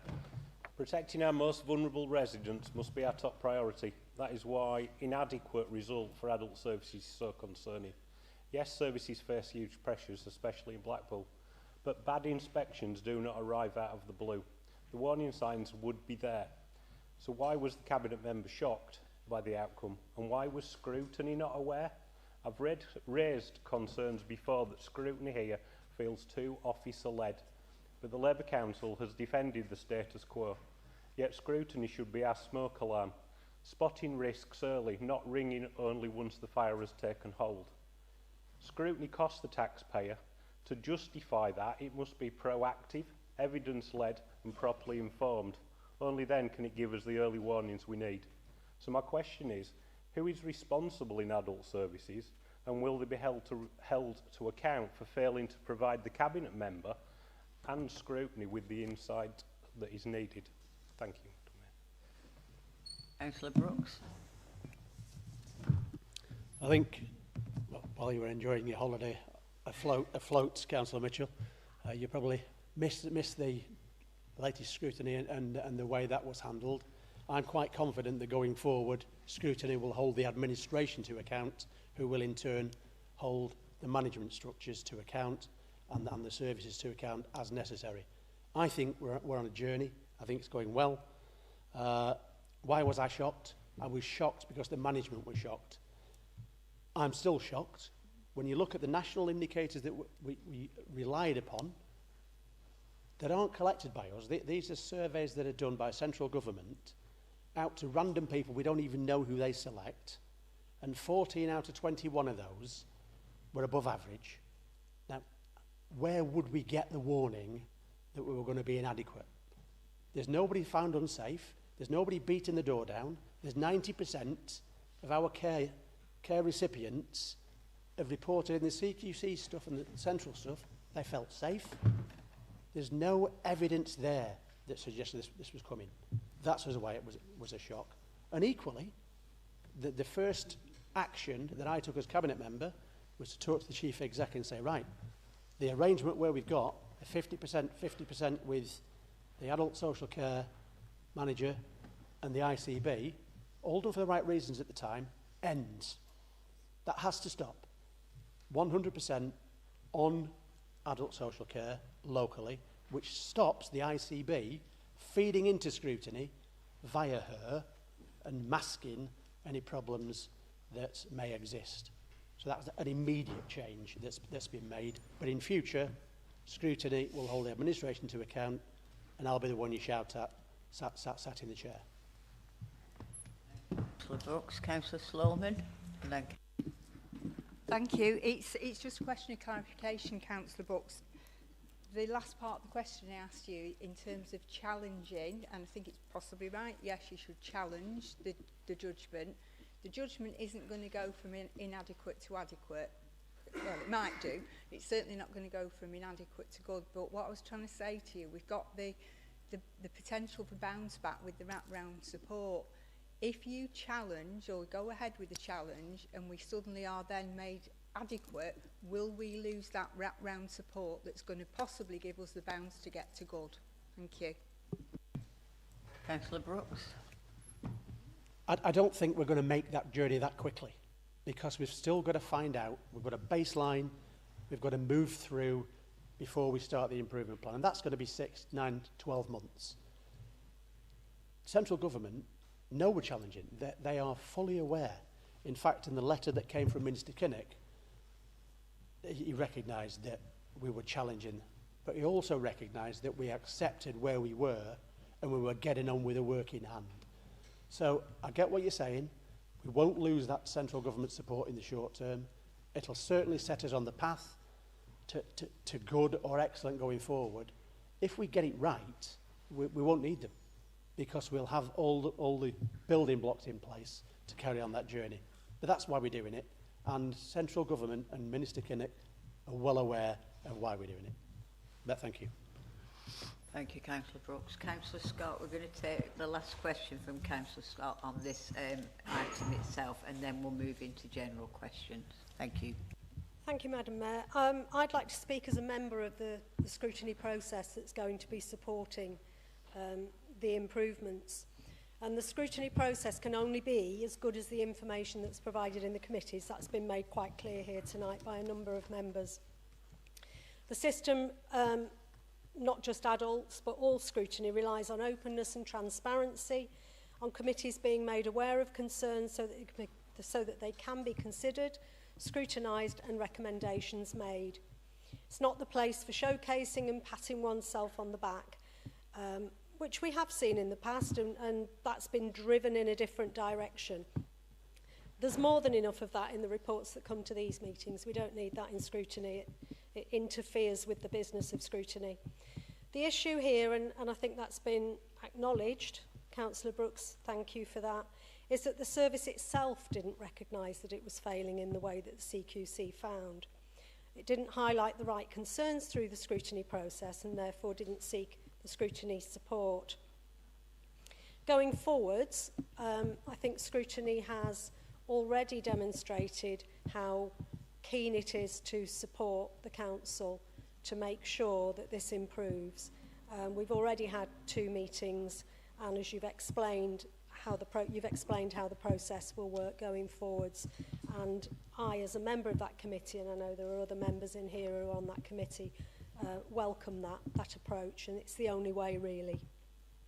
What I would like to highlight is the dedication of the councillors on that committee. We very rarely have less than 100% attendance of councillors, unlike some of the councillors in this chamber whose record is 14% attendance at committees. And we will continue to do that.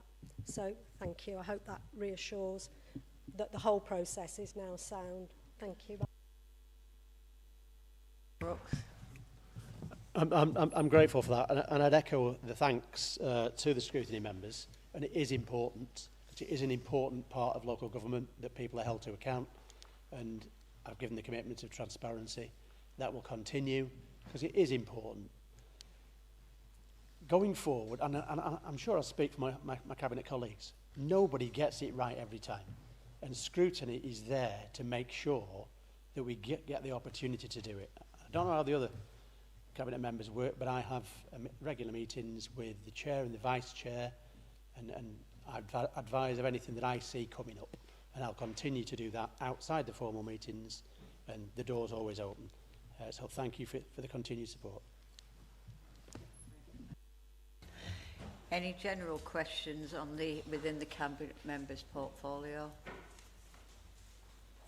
No? Excellent. Moving on. Let's be quick about moving on.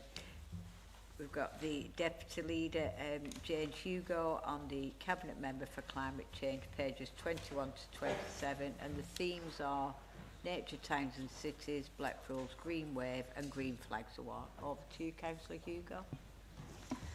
Thank you very much. Before I present my report, I'm very excited to share 2 pieces of news with you this evening. Firstly, I have recently approved the Stanley Park Master Plan, following on from the public consultation led by the Friends of Stanley Park. The Master Plan outlines our vision to increase the use of the park for all abilities, background, ages and interests. And I am especially proud that Stanley Park has national treasure status and is loved by so many people, holding special memories and experiences for all generations. This is why I am extremely pleased to announce to you tonight that we are investing £500,000, 50,000 of which has been raised by our wonderful friends of the park, and we're investing this in 2026. £450,000 will be built into the Council's 26-27 revenue budget. This funding will focus on repairs to the fountains, the trellis and the columns in the Italian gardens and the Cocker Clock. There will also be a full programme of events during the year in the lead up to the centenary, and the actual day of that is Friday the 2nd of October 26. And with that exciting news, I'm happy to present my report. Thank you. Councillor Hugo. Councillor Galley. Oh, sorry. Oh. I'm sorry. Councillor Sean Brooks was first, and then Councillor Galley. Thank you. Thank you, Madam Mayor. Obviously, I massively welcome the money for the centenary and all the repairs in the park. As someone who's manned the clock tower, visitors love it. It's great to stand up there and see all the investment we're putting in, all our green spaces, and all the sports facilities that have been done as well, coming on to Councillor Fowlston. But I actually welcome, as part of your report tonight, the commitment to our green and blue policy, and that we're progressing as a town to ensuring that all our people can access excellent green spaces which are vital to them. And I second your remarks in there about our wonderful friends groups and the parks teams that are constantly rejuvenating Stanley Park and Martinmere. Quick shout out in my ward, they've both got events this weekend. Please support them, details are on social media. But does the member agree with me that the recent moves from some councils, namely Kent, in downplaying or even rescinding climate emergency policies are hugely worrying for our young people? And can she reassure us that this Blackpool Labour administration has no such plans to go anywhere near this? Thank you. Thank you, Councillor Brooks. So now, yeah. Thank you, Councillor Sean Brooks. Yeah, absolutely. As I'm sure you're well aware that myself and this council are absolutely committed to tackling the climate emergency. You only have to look at some of the projects around the town that we've been developing and working on, and we're excited at new things coming on stream with this. There's been a huge amount of effort, and our ambitions and vision are really clear on that subject. Thank you. Hugo. Councillor Galley. Thank you, Madam Mayor. I'll just comment, if I may, to Councillor Hugo's point before my question, which was around Stanley Park. And whilst we welcome the funding, let's not kid ourselves that this decline of Stanley Park, the lack of maintenance on the trellis in the Italian gardens, the lack of maintenance on the benches in the park, the notice boards, the entrances, has happened under your watch. And now you come here and say, oh, we're going to spend all this money on improving it. I wouldn't necessarily be patting myself on the back, because if you've been doing your job properly, you wouldn't have to spend all this money to put it right now, which takes you to the next point is, what's your maintenance budget going to be like? Otherwise, in 5 years' time, we'd be back to square one. But that isn't my question, Madam Mayor, because as we know, Councillor Hugo loves her green spaces so well, and so totemic is her work, Madam Mayor, that we've named the Jane Hugo Tarmac Desert after her, for her free trees that she was managed to achieve on the new car park. And it was that reason, because of her love for green spaces, Madam Mayor, that I was generally surprised that she hasn't condemned the proposal by Bourne Leisure to get a certificate of lawfulness on Martinmere. Now, that's an area that's enjoyed by many residents, many dog walkers. So you'll often hear dog whistles being blown, and not to be confused with wolf whistles. But it's an intrinsic part of the community, Madam Mayor. And it's a town-wide issue. Councillor Brooks is right that we do not want new councils sweeping in, wanting to sell off our land and so on in the interests of a quick buck. And we know they're out there. We're already hearing those sorts of comments with what they're pulling up proudly in Kent with that climate change withdrawal. This is a town-wide issue, Madam Mayor, that we absolutely do not accept the loss of any green space, and that we fight hard for it. It doesn't matter if it's in Ankerzone or Martin, that we collectively, as elected members, stand up and fight for every blade of grass that exists in town, because there's so few of it. And that's why I would like to see Councillor Hugo come forth and support this piece of grass as much as she would a piece of grass near to where she lives and that I represent. If you would entertain us with your work so far on what you're doing to challenge Bourne Leisure, we're very much welcome it, Madam Mayor. Councillor Hugo. Thank you very much. Councillor Galley, it's so disappointing really to hear the sarcasm in your tone after being asked before by Councillor Brooks, and then you go on to quote that you want to work collectively and collaboratively. I'd like to know how you know that I haven't condemned the plans for Martin Mere, because I have been involved in finding out what's going on there and condemning and trying to do all that we can to stop those caravans, the additional caravans being put on that site. The decline of Stanley Park and the maintenance, in the comment that you weren't going to say but you did, it's not happened in the 18 months or so that I've had parks under my portfolio. This has happened over years and years and years of decline in the funding that's been available for parks. Then I'll find out for you, Councillor Galley, how many park people we've employed to look after Stanley Park and how that's declined over the years. And I know you're probably bored of hearing this, but over conservative cuts and austerity that this council has had to deal with. Thank you. Councillor Smith. Thank you, Madam Mayor. All I can say is, as a responsible for Regeneration in Blackpool, Councillor Hugo, I want to build stuff and have good opportunity and businesses and structures that supports the town. But I always get the challenge from Councillor Hugo that we need to bring in green space, trees, infrastructure and that. And if you walk out outside this building, you go down outside Bickerstaff, you know, you see the new DPP building there, and you see that lovely public realm space that I walk through every day when I go to Bickerstaff. And I thought that as I walked down there today, I looked across the other side where we're going to build the new multiversity. And on that side, George Street will be closed off, and that place will be a public open realm space with lots of green space inside that. So we are building green space inside our structures and inside our town to make the town better for everybody, so people have got a place to sit and enjoy the space as well as work in the town centre. Thank you, Councillor Hugo. Thank you, Councillor Smith. Councillor Hugo, would you like to reply? Thank you, Councillor Smith, and I hope that pledge will help you be more proactive when I come to you next time to include green space in some of the plans that we have for the town. Thank you. Thank you, Councillor Hugo. Can I ask if there are any general questions? Councillor Diane Mitchell. Thank you, Madam Mayor.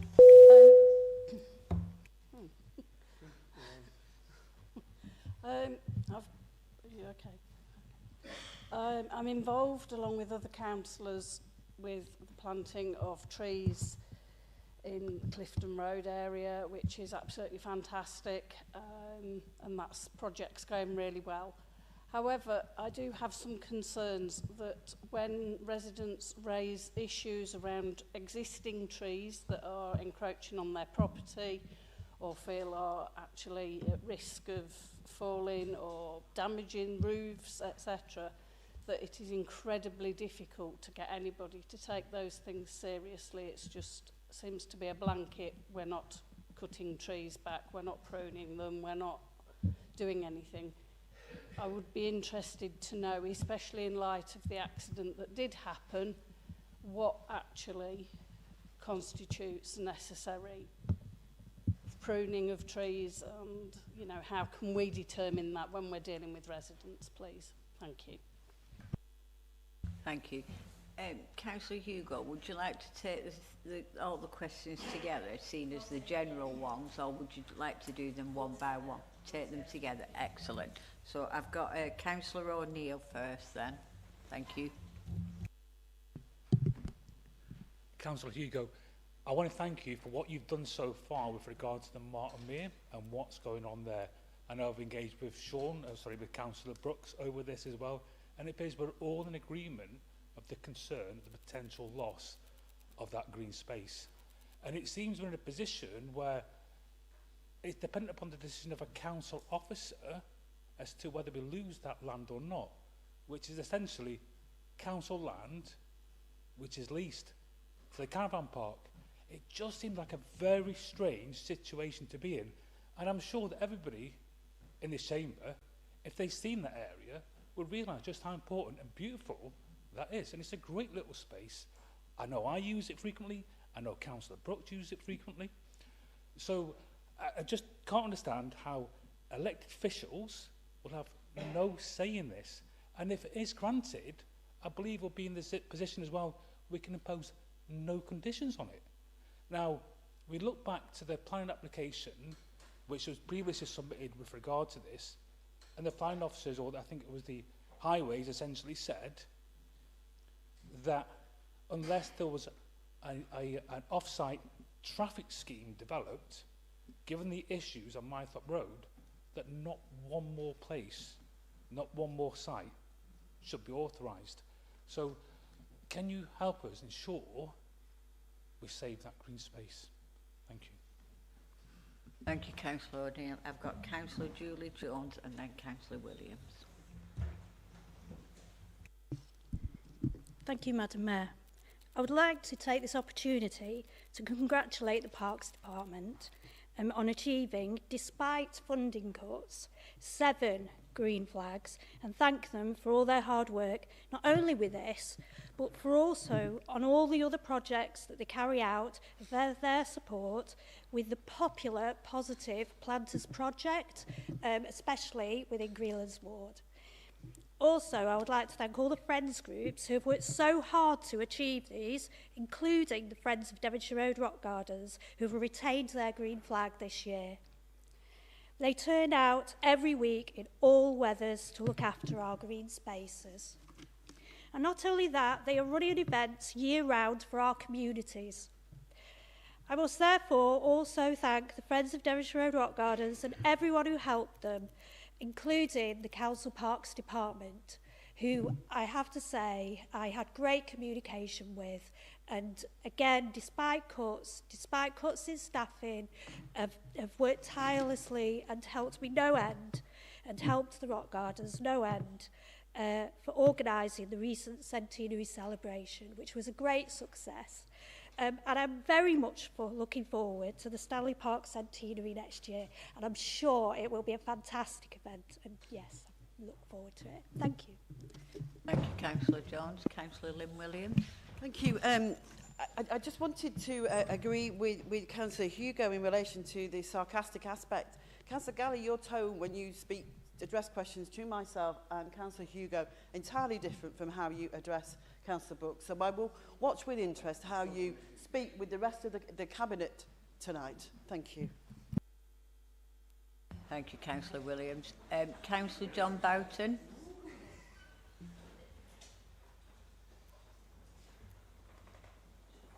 Councillor Boughton.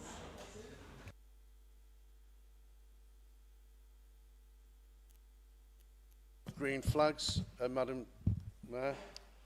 To say I'm chuffed a bit that Kingscote Park got the green flag accolade would be an understatement. But as Councillor Jones said, that it's down to a lot of unsung heroes, particularly all our volunteers in our Friends group, that we achieve that status.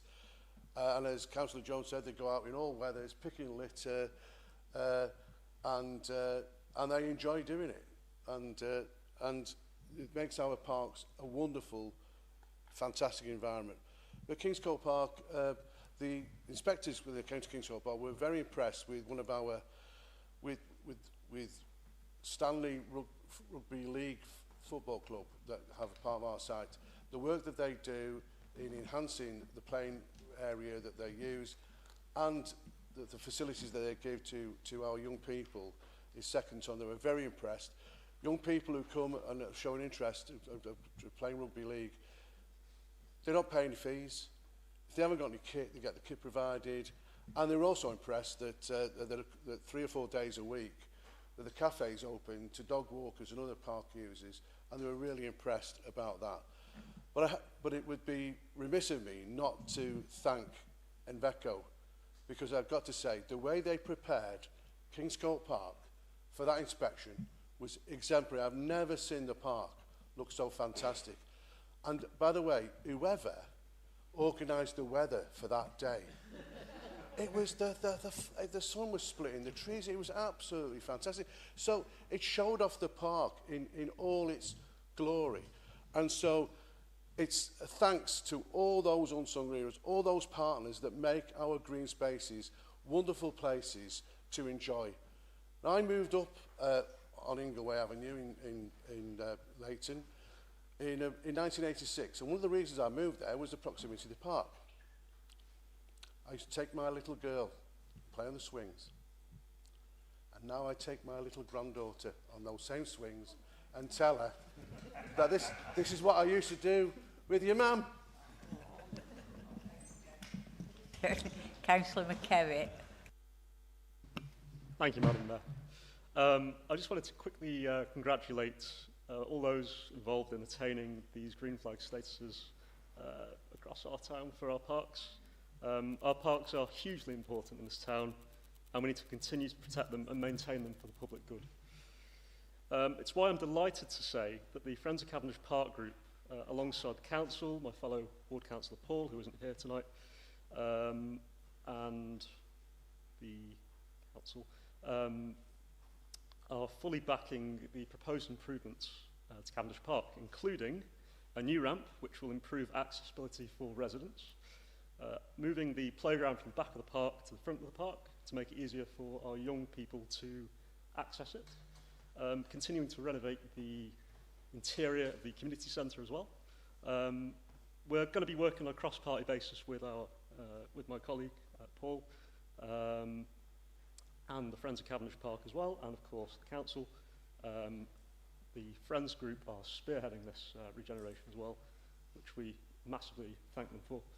And yeah, we just want to continue to work with them as best we can. So it'd be great if we could obviously meet for the potential application for a green flag status for Cavendish Park. So yeah, thank you. Thank you, Councillor McKerritt. Right to reply, Councillor Hugo, and then after Councillor Hugo, we're going to take a short break for 10 minutes. Recess. Thank you. So, finding the beginning, Councillor Mitchell. Yes, great news that we'll be planting more trees again in this planting season, including Clifton Road. Glad that you're feeling positive about that. With regards to residents' trees and ensuring the safety, and bearing in mind the really sad incident that you referred to at Revo Park, I just want to say that our thoughts are with the gentleman's family who sadly was affected in that incident. As far as I'm aware, trees are inspected monthly in high footfall areas. So people's gardens, the residential areas, I don't think would fall under that remit. But I do know that we have a tree officer employed at Blackpool Council, and her role is to respond to residents' inquiries. I think if you could let me know the particular addresses, and I can look into what's happening in those areas. I know we do try and keep trees and protect trees wherever we can, so the bar is quite high, but absolutely we don't want dangerous trees to be remaining. Councillor O'Neill, talking about our agreement for Martin Mere, and absolutely it's a triple SI area, really, really precious to this town. Absolutely, yeah, I'd be very happy to work collaboratively with all parties, and perhaps we could arrange a meeting with the planning department to see together, we can ask the questions and find out what's happening. I know it's a very complex issue, and Councillor Brooks has been supporting me in trying to get to the bottom of this and to see how we can oppose it. But yeah, happy to share and work together with everybody on that. Councillor Jones, yes, thank you, 7 green flags, that's amazing, and our ambition is to increase those. So again, Councillor McKivitt, yep, you keep up the good work, and if we can get a green flag for Cavendish Park as well, then absolutely that would be brilliant. And Claremont. So, yes. So going back to Councillor Jones, yep, the 7 green flags, that's fantastic. Oh yes, and congratulations to the Rock Gardens as well, Devonshire Road, on their centenary and all the brilliant work that they do there with their volunteers. Also, I was going to bring in there about supporting Envico, as Councillor John Boughton has recognised as well, that all the work that we get and the support from them is brilliant. Councillor Williams, yep, supporting my comment about Councillor Galley's behaviour. I think all we need to do is watch back, yes, your behaviour and tone when you speak to myself and Councillor Williams, and the evidence will be there on the video, so maybe you could have a look at that. Kingscote Park, another excellent resource in the town. I think that's the second largest park after, It certainly is. Thank you. after Stanley Park. Yes, when I'm getting my flag. Sorry? When am I getting my flag? I think you might have to order it. I told you need to go on the website. Rock Gardens have got one, so Julie will be able to help you with that. So, yes, again, acknowledging the volunteers, the Friends of Groups and Envico, as well as our Parks Department. And finally, Councillor McKivitt, we've talked about your collaboration, well, you talked about your collaboration at Cavendish Road Park. Absolutely brilliant example. Really pleased to hear about that. And we look forward to seeing that park develop and get a green flag in the near future. Thank you very much. Thank you, Councillor Hugo. We're going to take a short recess now. I'm saying 10 minutes, if we can all be back in 10 minutes' time. Thank you very much.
we're going to dive straight in now, and Councillor Taylor is going to his cabinet report. It's a privilege and pleasure to propose my report. I don't wish to make any comments, particularly in view of the people who keep looking at the clock. So I'll rest at that and look forward to any questions or points anyone wishes to make. Thank you, Councillor Taylor. So the themes are Local Government Outcomes Framework and Corporate Performance Overview 24-25. Any questions on one? No? On theme 2? Excellent. Thank you, Councillor. Thank you, Councillor. Sorry, general questions, yes. Councillor Scott. Thank you, Madam Mayor. Looking at the areas of responsibility for this portfolio and reading the report, it's clear that the matters referenced sit within other individual service areas and portfolios, and that's reflected in the dearth of questions on the report. There's a clear conflict here between responsibility and accountability. So I suggest that a not insignificant cost saving of around £15,000 could be achieved by the removal of this non-position. Thank you, Madam Mayor. Councillor Taylor. I take a completely opposite view. I think one of the things that we do need to do as a local authority and are doing is, first of all, I'd like to thank the government for their new approach to decision making and the financing of it, making it more effective in terms of objectives. But we are doing a lot of work too in terms of making sure that decisions that have been taken, particularly affecting so many of our people who are in difficulty, are taken based on evidence, that they are evidence-based, and that they are accountable after a period of time in a real way, so that if they're not working, we need to know why, and if necessary, we'll cease that approach. So it's a far more rigorous approach that we're developing at the present time than the one we've previously, where people get a good idea, they persuade somebody else it's a good idea, then somebody gives them some money and they do it, and nobody worries too much whether it's working or not. And when it's suggested they're not, they say, oh, well, it would be worse if we weren't doing it. I've heard all this over the years. This is not the way decisions should be made, and particularly with regard to evidence-based. Make sure the evidence, and we're developing an evidence capability, make sure it's used properly, so that what we do with short public money, you know, it's important, we do is effective and it works. So far from thinking this is a non-job, I think this is the most important job I've ever had.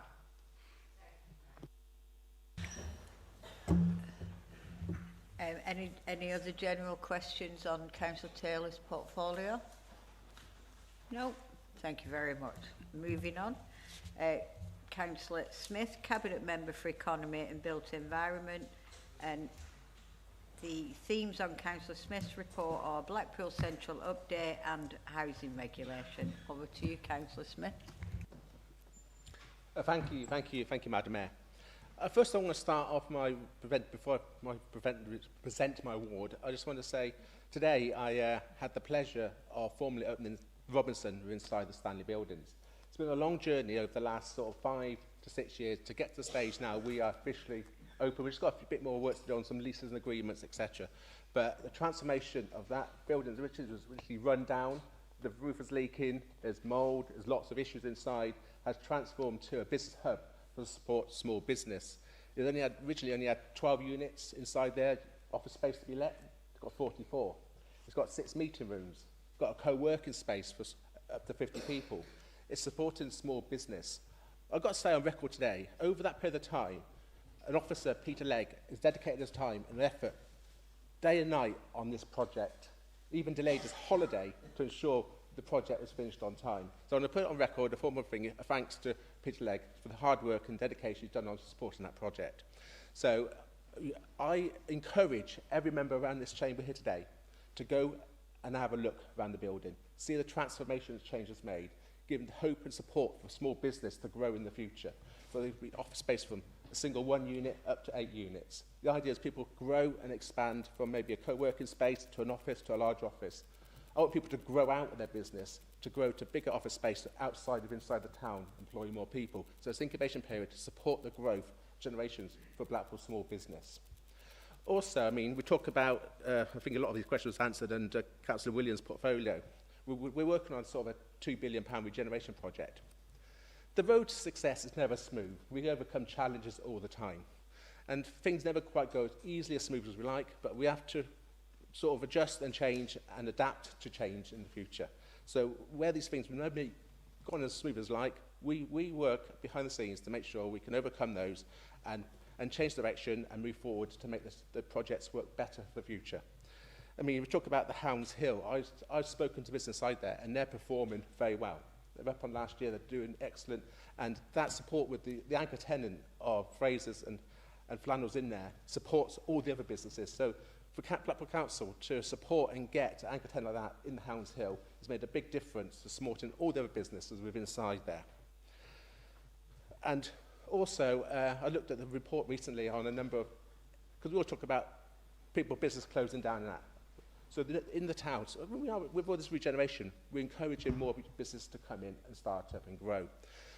There is sometimes the business will close and be taken over by another business. But on the quarter-on-quarter trend, the number of units in the town centre has reduced, the empty units have reduced down. So that means said each quarter, more units are being filled and more businesses are growing, supporting the local economy and local jobs. Now I present my report. Thank you. Any questions from the two themes, Blackpool Central Update and the Housing Regulation? Councillor Walsh. Thank you, Madam Mayor. Over the past decade, Conservative Group have been championing a multi-purpose arena on the central development site. This has continually been dismissed by the ruling Labour group. I don't know if it's just party political dogma or the fact that the Conservatives have came up with a great idea, therefore we can't adopt it.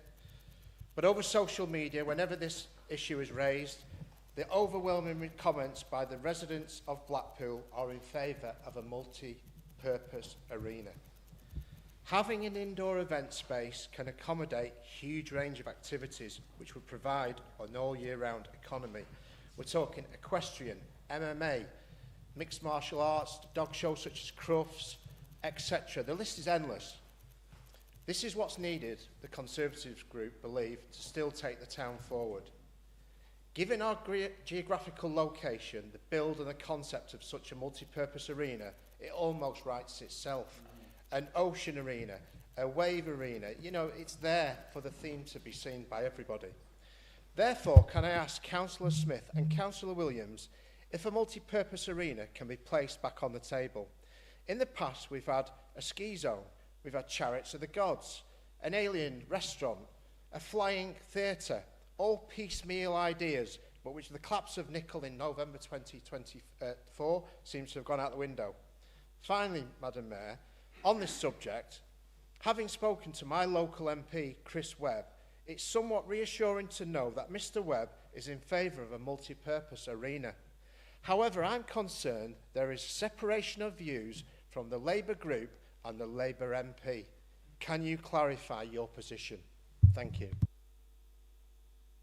Councillor Smith. He can also get applications to join the Conservatives as he wishes. On that final bit, I don't think he will do. But you may be watching it on live and you might consider, but I doubt it. Regarding the arena and proposal, I've seen different illustrations on social media and comments regarding an arena. We realised that we've 7 years ago, or whatever it was, Nick Howe come along and showed us we can have this develop on that site. The first phase of developing that site was to put a car park. We built the car park, 1,306 space car park. Now that releases the rest of the land for development. But over that period of time, there was challenges because we didn't have full ownership of that land. There's leases we had to agree, the courts there, the police. Now we're in a position that the red line around there is in full ownership of the council. The courts have been removed, the police station has been removed. So we need to now move forward to the next phase of having that area developed. So I want to get the best opportunity to go on that site. Whatever goes on that site has to be affordable and be able to be funded and paid for. So we need the business to do that development. So we are going to get to consultation where we've been through the interview process. We are going to be, I can't name the person due to the process and timescales where we are at the moment, but there will be a company supported by the council to marketing consultant experts worldwide to go to the world out there and ask the businesses what they could bring to Blackpool. What's the next best thing? It may be an arena. I don't know. It may be. But we will be the best what we can bring for the benefit of Blackpool and the visitors to Blackpool. But we need to make sure we do the consultation. We speak to the big international businesses what the next best thing, the next big thing we can do to enhance the leisure facility we have in the town. But at the moment, we're not in that process. But over the next months, we'll start to see that evolving. You'll start seeing maybe ideas and what will come through. And when we know more information, we'll bring that information to the chamber here and let you know. Thank you. Thank you, Councillor Smith. Any general questions on it? Any questions on the same subject? Or housing regulations? Any questions on the housing regulations? No? Then we'll jump to general questions. Councillor Galley. Thank you, Madam Mayor. Councillor Smith, I feel so sorry for you because after these awful charges of me being some terrible misogynist tonight, that means I have to bombard you with the same cynicism in order to clear my name. So instead of asking you standard questions as I perhaps intended, I will now have to do it in the same theme, just to be equitable, Madam Mayor. What a time we live in. What a time we live in. So let's pick our first question, Madam Mayor. Let's pick our first question for you, Councillor Smith. Please, just think about what you're saying, because when you look back on that, you realise that you were being out of order. So if you're going to talk to councillors or ask questions, then they need to be in the same light for everybody in the chamber. Thank you. Okay. Right, I hope I've not lost all my time on this. Because I'd like to work out where that was in the Constitution which allowed you to say that, because I thought I've been responsible and challenging tonight, but okay, let me go back to the questions. Let me go to the questions that I wanted to ask you. So, we have a huge problem with empty properties in this town, Councillor Smith, as I'm sure you're aware. We only employ one empty property officer. And yet, some of our worst buildings are actually owned by this council. Take the Allendale Hotel. The Allendale Hotel. It's an absolute slum. It's in a prime area that faces right down from the new Holiday Inn. That's what guests look at. I would be reporting that to this council to fix. The problem is we own it. So how have we got into a situation where we are one of the worst owners of property in the town? We should be setting the standard, Madam Mayor, of what is right, what is the best practice, not the worst. How can we condemn others when we do that? And now let's move the dial a little bit further across the town, shall we, Madam Mayor? So let's have a look at Henry Street. Henry Street, this grand ambition that we once had to expand the East Stand, now it's completely boarded up. Those poor people there have been displaced and have relocated without choice, but forced upon them. And now it is completely boarded up on one side. I'm sure you've seen it. And it's not in your report telling us how great you're doing. And now what do we see on the BFC website? Well, we're going to expand more on that temporary stand again. When is that development going to happen? How much does it cost to get to that point? And do we ever intend to say sorry to the poor people that we chucked out of their family homes? And then the final question is, I keep hearing rumours, Madam Mayor, and I'd be really keen to actually see if these rumours are true. But the Holiday Inn isn't paying any rent at the moment. And another rumour I keep hearing is that the Sands venue, the owners of the Sands venue, will never pay a penny on the loan, the 10 million that we gave them to redevelop the site, until that actually opens as a hotel. So could Councillor Smith educate us and confirm if those rumours are true or not? Now, I hope that conforms with the misogyny attacks on me tonight and that I've equally distributed the questions. Thank you, Councillor Galley. Councillor Smith.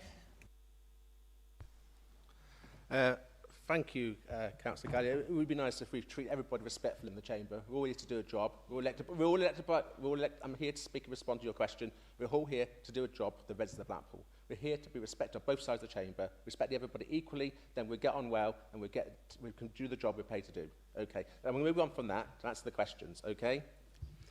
Regarding the empty property portfolio,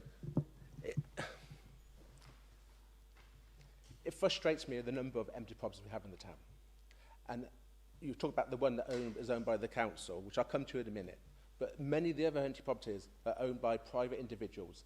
Many of those people don't live in the town. They don't live in the country, some of these people. And I've been involved, had conversations with our legal department and what we can do, you know. So some of these have very complex lease agreements, which makes it very challenging for the council to resolve.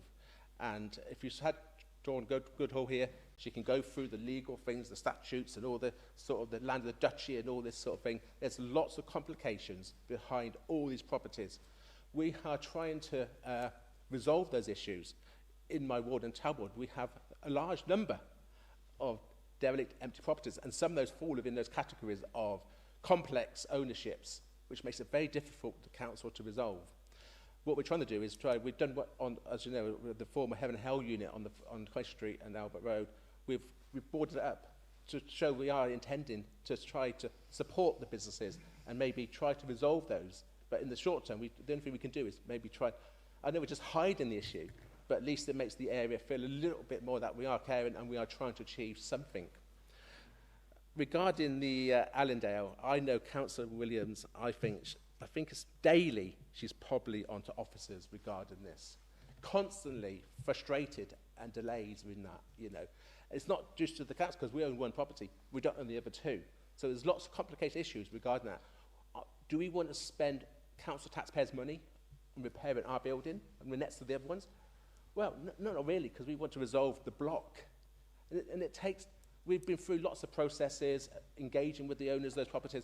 We want to resolve that. And I know Councillor Williams over there gives the officers over there a headache daily regarding that, constantly moaning about that property. We want that property resolved because it's the betterment for the town, and that proves that we care for the town and what we want to achieve.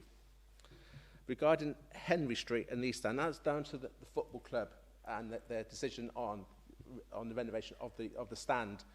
Once that is done, part of the renovation is also the public realm space around there, so improving access and space around the club for access to in and out of the stadium during match days. So that would be increased public realm to support the club and activity to make the area better and the club better for the community. The Holiday Inn is performing well. We had the first year trading, it's in the second year trading now, right? I'm going to answer your question. The Holiday Inn is well up on the previous year of trading. So, and we paid income from the turnover of the business, the property of the business. So, the first, in any business, it's always, the first year is always the challenging, get it up and running, get confidence, people awareness of it, you know.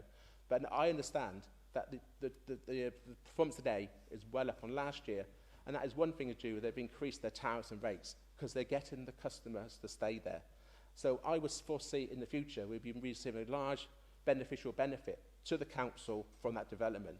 All I do know is your predecessor, Tony Williams, stated hotels don't work next to train stations. We proved hotel works next to a train station, and that is the brilliant ambassador for that area with the tram line connecting the train and that to that area. The Sands venue, I think I've almost got over my time there. The Sands venue is frustrating regarding the Sands venue, but we are in a legal agreement challenge with the owner of that building, and once we can resolve those challenges, we will then hopefully resolve the issue and we can move forward. But at the moment, we're still in with the legal. I can't go into more details. It is with the lawyers, and that's all I can really say on that property there. Okay, thank you. Councillor Sloman. Thank you. Councillor Smith, in February 2024, I was a member of the planning committee that agreed proposals for the new courthouse to be built on the Devonshire Road site, urging at the time that the developers got cracking as soon as possible. It was envisaged that the project would be delivered in early summer 2026, but we are now autumn 2025 and the project is yet to break ground, let alone near completion. It remains a huge, huge concern for me that our residents and families are still having to, when they've been victims of crime quite often, having to travel as far as Lancaster and Preston to receive justice with no end date in sight. Can we please have an update as to where we are in terms of identifying or appointing a new developer to develop this much needed project for the people of Blackpool? Thank you. Councillor Smith. Thank you. So let me just respond, Madam Mayor. Thank you, Councillor Sloman. I'm frustrated on the delay of that project. We all want to see that project move forward. Unfortunately, the first company-built contractor went into administration and it stalled. Fortunately, they didn't start breaking ground, which have caused more complications on there. So it's not a council development, we understand, it's the court's development of building that site, and we just sort of support the development. It's not our development, we're not part of funding it and doing that. We want to see that development start tomorrow. I'd wish it started last week, or a month ago, or a year ago. We're all frustrated in sometimes in delays which occur, which is frustrating for people who have to go to court and travel out of town, you know. So we are pushing as hard as we can with the courts and getting the release of the contractor who will be delivered on that site. But as soon as we have more information and more times, I will let you all know. Thank you. Thank you, Councillor. Councillor Walsh. Thank you, Madam Mayor. It's kind of following on from Paul Galley and saying where Councillor Smith is wrong. I've been looking at empty properties for over a decade, and there just seems to be a consensus of opinion. If it doesn't fit Blackpool Council's plans, then nothing gets done. And I'll give you a live working example of that. You only have to look at number 64 to 78 Central Drive. We've been calling for this. It was opposite the joke shop, for those who don't know where that is. It's a row of properties that have been falling into a state of disrepair for over a decade. The Conservative group have asked for action. The businesses in that area have asked for action. However, it didn't suit the Labour group's narrative. So what do? They leave it. What happens? A decade goes by, it crumbles. What have we got today? If you go down Central Drive, you've got Harris fencing surrounding that building. Why? Because it's falling down. So like Councillor Mitchell said when she talked about a property on Bond Street, it has to fall down before the Labour group do anything about it. That is a shambles and it's a shame. And I'll tell you something else. We've got the firework traffic, we've got the illuminations traffic. We had bad weather 2 weeks ago where the India one has now got to be put forward to this weekend. So what's it going to be? Absolute gridlock in the town centre, all because of inaction by this Labour Council. Thank you, Mayor. Councillor Smith.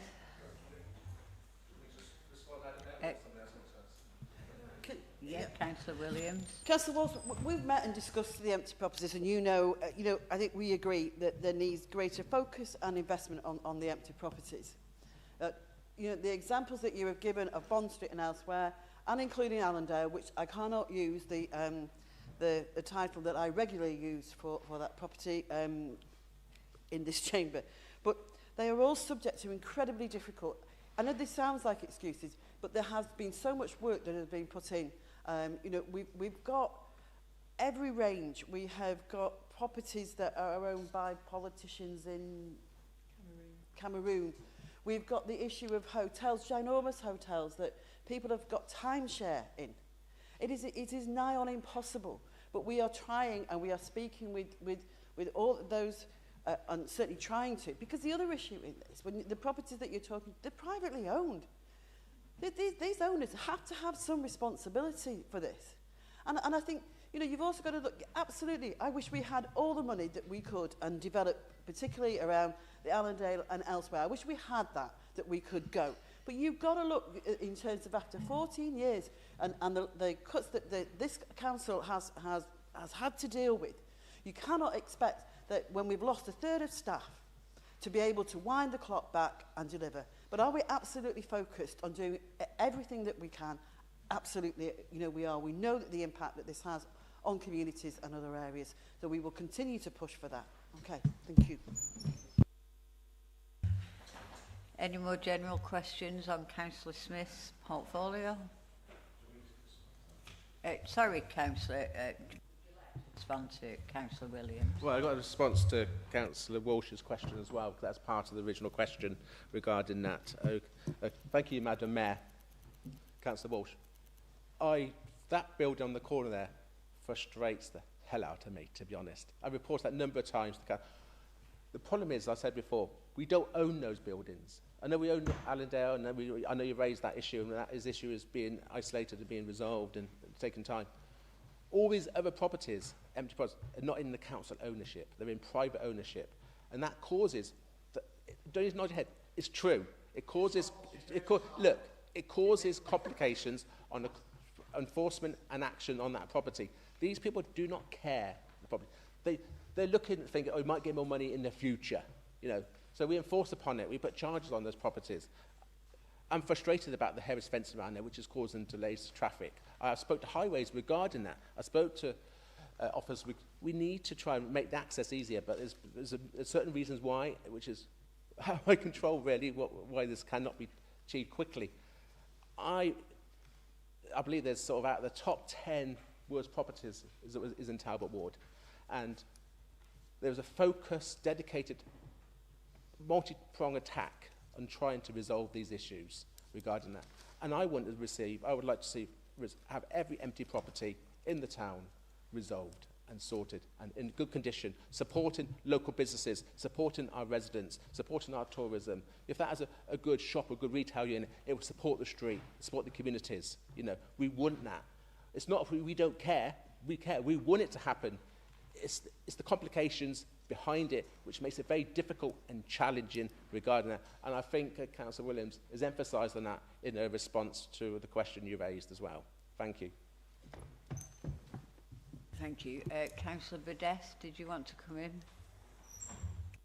Yeah, I'd just like to kind of challenge Councillor Walsh's kind of assertion that nothing is being done, and that if it doesn't suit Blackpool's kind of agenda, that nothing will be done, because we absolutely are working as hard as we can to release those properties for redevelopment.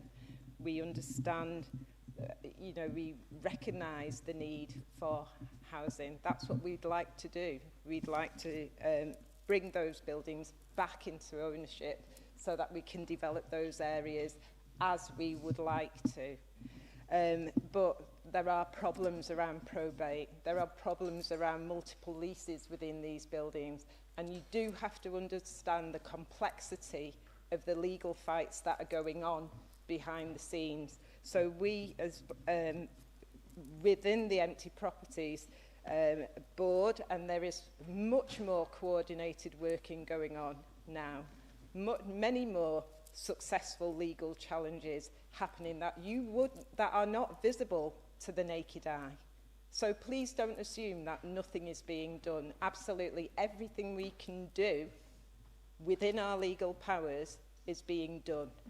And I'd like to assure all members of that. So, yeah, I would actually like to thank the legal team and the empty properties team, which is growing. There isn't only one empty properties officer, actually. The team is growing. So there are a lot more people working on that. So please do get your facts right. But I would like to thank legal, empty properties, all the... I think, excuse me. Again, we are faced with this absolute disrespect across the chamber. It's inappropriate. Right, excuse me. If you want to speak, just instead of throwing comments, just raise your hands, and then we can do it that way. Thank you, Councillor Badess. Listen to him. Yes, you can. If it's as long as it's a question. Wow, to say get your facts right, really? I'll give you the facts. 10 years. 10 years. The building is falling down. You can dress it up all you want. You can skirt round it with legal fights. Isn't it funny how you can purchase half of Brunswick Ward via a CPO, but yet you can't buy 5 buildings because there's a few little lease options or something like that? And I know it's more than that. But the problem is, but you can buy whole swathes... Right, excuse me, right, no, calm down now, because it seems like it's... You can buy swathes of land in Blackpool, but you can't buy 5 empty units. Really? Right. Right, excuse me now. If you don't raise your hand, I'd like you to be quiet, because we've been here quite a long time. I know a lot of you have been working since early hours this morning. Let's just get on with the business in hand and not shout at each other across the chamber, because we're just holding everything up now. And Councillor Scott, I see your hand raised. Is it about business that we're talking about now, or have you got a question about the portfolio we're on now, in general questions? I just want to say that we have to reciprocate when you talk about how you talk to people. We don't need to be told, get your facts right when there's something going on. So please, take your own advice before Councillor you speak. Scott, Thank you, that's Madam not Mayor. in the Thank you. agenda anywhere, is it? And maybe we should have these discussions out of the chamber. Thank you. Any more? We're going to move on now. Oh, sorry, Councillor Brooks. Is this appertaining to the agenda? It's appertaining to the behaviour and the agenda, Madam Mayor. I think we all need to take a deep breath and think what we're doing in this place here. We're representing members, we're representing residents of this town, and the last thing they need is for us to be shouting at each other across here. And I want to ask that you, as custodian of the debate, employ the naughty step technique. And if anybody does kick off and breach what you consider to be unacceptable behaviour, then has to go outside and reflect on their behaviour for 15 minutes at a time. And if we need to do that, I'll formally propose a vote on that.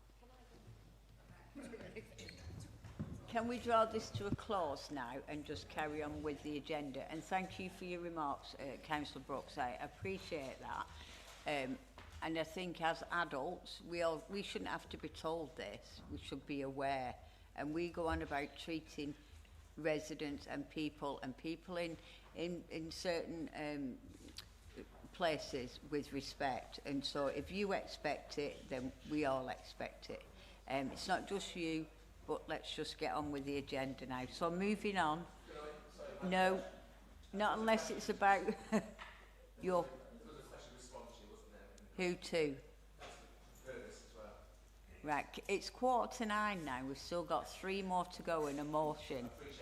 Right, well, you've got 2 minutes. Thank you.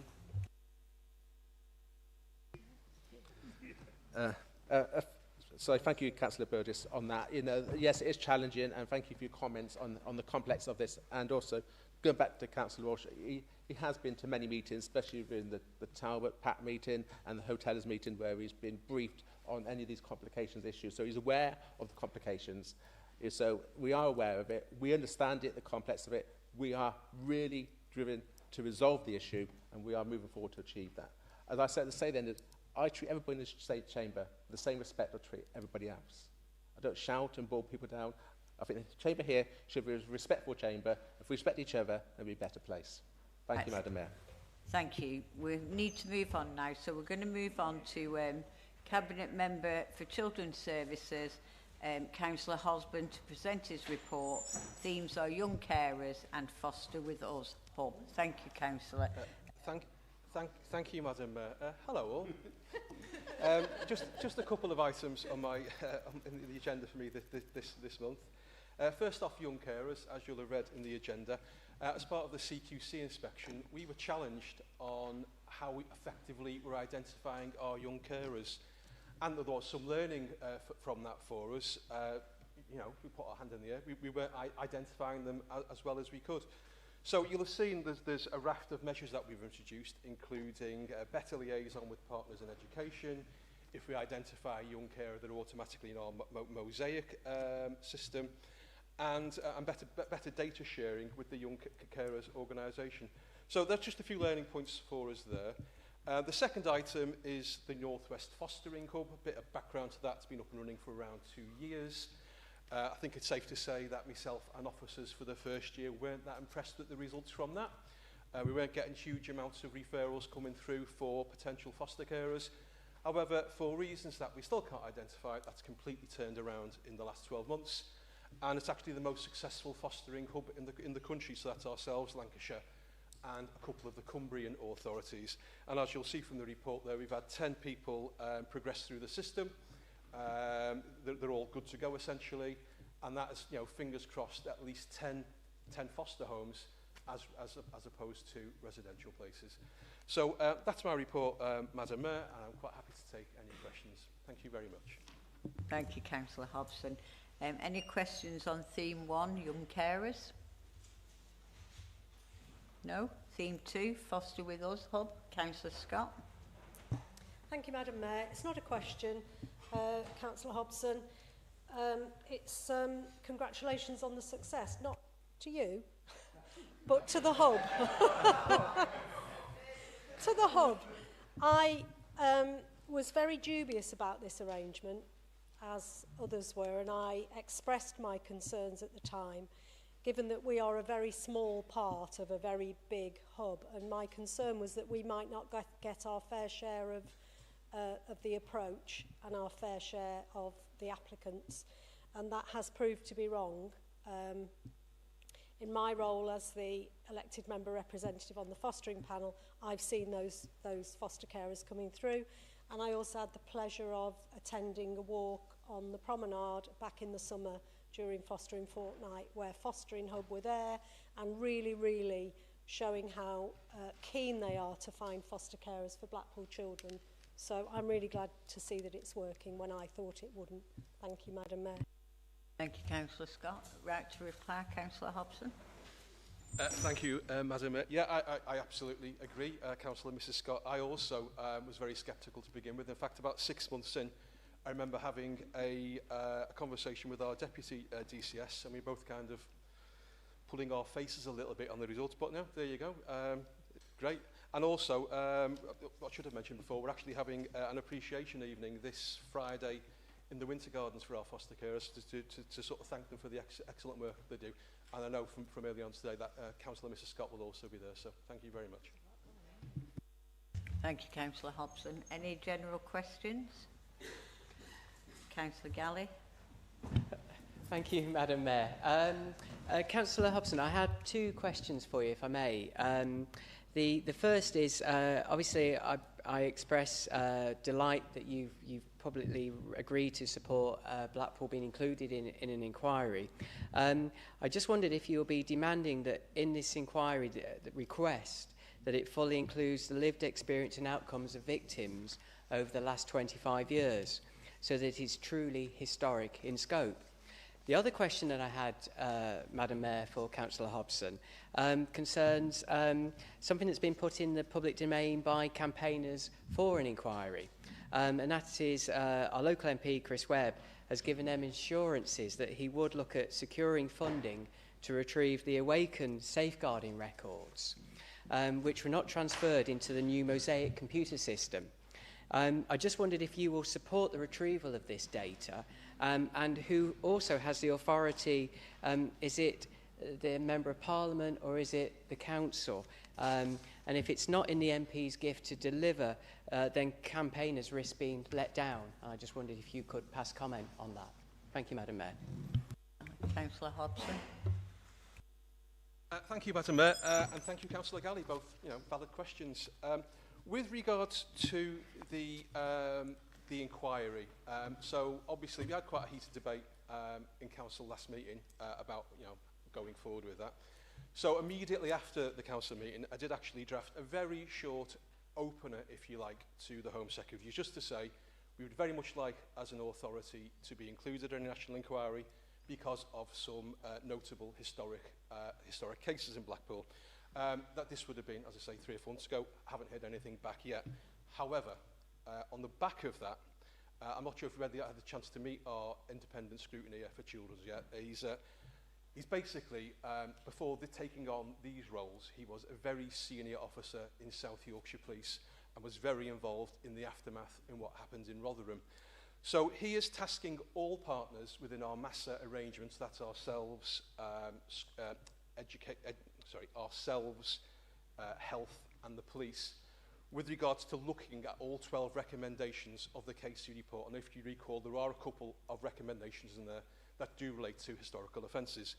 Of course, there are 6 recommendations in there that we think we can action without having some sort of national debate on that. So, yeah, essentially, our Chief Scrutineer is looking at all the recommendations in the KC report, Once we've done that and reviewed that, we'll be in a much better position when the government do come back to us to say, this is what we want. This is what we've looked at, at those recommendations, taking into account all these sorts of things. And going forward, if we are looking to be involved in this, this is what we want to see for Blackpool. So that's your first one. With regards to the safeguarding records for Awaken, I did ask a question of this to my officers around a month ago, and I think there may be some confusion. I mean, these records haven't just sort of vanished into the ether. As I understand it, there are just paper records that we can access. I must say, the MP didn't contact me on that one, so I will get him an email across tomorrow just to see what was going on there. But as I understand it, those records are available. They just haven't been digitalised. So I will chase that up, Councillor Galley. Thank you. Thank you, Madam Mayor. Any more general questions? No. Thank you very much. Moving on. Cabinet Member for Communities and Wellbeing, Councillor Joe Farrell, reads her report, and the themes are tackling health inequalities, libraries, and Move Together Blackpool. Thank you, Madam Councillor Mayor. Farrell. Thank you. So before I present my report, I just want to give a shout out to two of my teams within my portfolio for the national recognition they have received recently. Firstly, Active Blackpool has received recognition for the exercise referral provision in recent press release by a health club management organisation.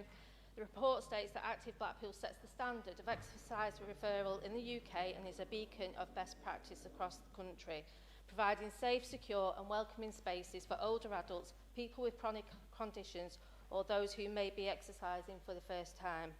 Also, just to give you a couple of quick numbers, over 1,200 people have been referred in less than a year, and there are significant biological age improvements over their 16-week journey. The strength bio-age has improved by 10.6 years, and the overall bio-age has improved by 7.9 years, which is a fantastic achievement for our residents and the improvement of health and well-being. Finally, the Blackpool Catering Service has been mentioned on a Radio 4 programme and a BBC food programme about the importance of working with local suppliers to provide meals built on quality fresh ingredients to ensure our children and young people receive the nutrition they need to improve their health and well-being. This work has resulted in our catering services holding the Bronze Food Live for a decade, and Derek, the manager, is also leading on the Education Catering Working Group for the Love British Food to ensure that Blackpool remains visible at a national level. Thank you. Happy to present the report and take any questions. Thank you, Councillor Farrell. Any questions on theme 1, tackling health inequalities? Councillor Galley. Thank you, Madam Mayor. I just want to thank you, Councillor Farrell, for recognising the importance in your report about life expectancy. And the reason I thank you is just that. It's an awful subject that we have the lowest life expectancy in England, and for it to be recognised in a report is credit to you, so well done. What I wanted to ask, following up with the activities that you're undertaking, when do you believe we will see that figure start to reverse, and do we have like a target of saying by, I know nobody likes to give targets in this world, so I'll be nice to you if you do, but then we need something that says this is our aspiration as a town. By 2030, we want to be turning that around. Instead of going down, we want it to be going up, and this is what we want that to look like, because all of those things are not solved with one silver bullet, from housing to diabetes to smoking, etc., etc., etc. So it probably fixes about 10 different projects or issues at the same time. So it was to start that journey as a conversation. Thank you, Councillor Farrell. Thank you for your comments, Councillor Galley. I wanted to do this report on the back of your comment at the last council, because it's a complex situation. It's not just one thing that's going to solve our life expectancy and increase them. You know, I did state at the last council that, 14 years of austerity, and I know we keep saying this, but it's evidence that that's had a massive impact on our town. I'm not going to set targets. We're on a journey. We've got some short, medium and long-term goals, but we know that the housing regeneration is going to make a massive impact, but that could be a generational change. I said that last time. It's going to be 10 years. There are going to be some things that we can quick fix. The life expectancy figures, I think, will take a bit longer, and actually they're rolling years as well. So, the year 24, 25, we won't see those results for another couple of years, which is, the evidence from public health. we're on that journey. There's a lot going on. I've evidenced a couple of things within the community that's going on, but it is about bringing everybody together to solve those issues. And it isn't just the council, it's all the statutory partners as well, and it's about the system. And it's about that system coming together. So that's our acute trust, our mental health trust, our primary care networks. It's about everybody coming together for the benefit of our residents. Thank you. Thank you, Councillor Fowle. Councillor Burdess. I'd just like to congratulate the Active Blackpool team, actually. When we're talking about lifestyle, I can talk from my own perspective. 5 years ago, I began my journey back to health through Active Blackpool, and what I see almost every day, because I am a bit of a gym bunny, but I see every day lots and lots of Blackpool residents doing their best to turn their lifestyles round, and it's humbling. I sit in that gym and I look at every single person there and I think everybody's got a why. We're all there, driven to improve our lives. And we have these fantastic facilities, which have, you know, there's been a lot of investment in them recently. And I just wonder if Councillor Galley has seen this for himself. Because, I mean, you just wouldn't believe. I mean, there's a friction, a tension between the reports we're getting in the media and what I can see with my eyes every day is that we've got a population, a number of the population who are driven to make the changes necessary and to improve their life expectancy through mental health, physical health, and so on. And the provision is there, and I'm grateful, and I'm sure everybody else is grateful for that facility too. So well done. Thank you, Councillor Burdess. Councillor Sean Brooks. Thank you, Madam Mayor.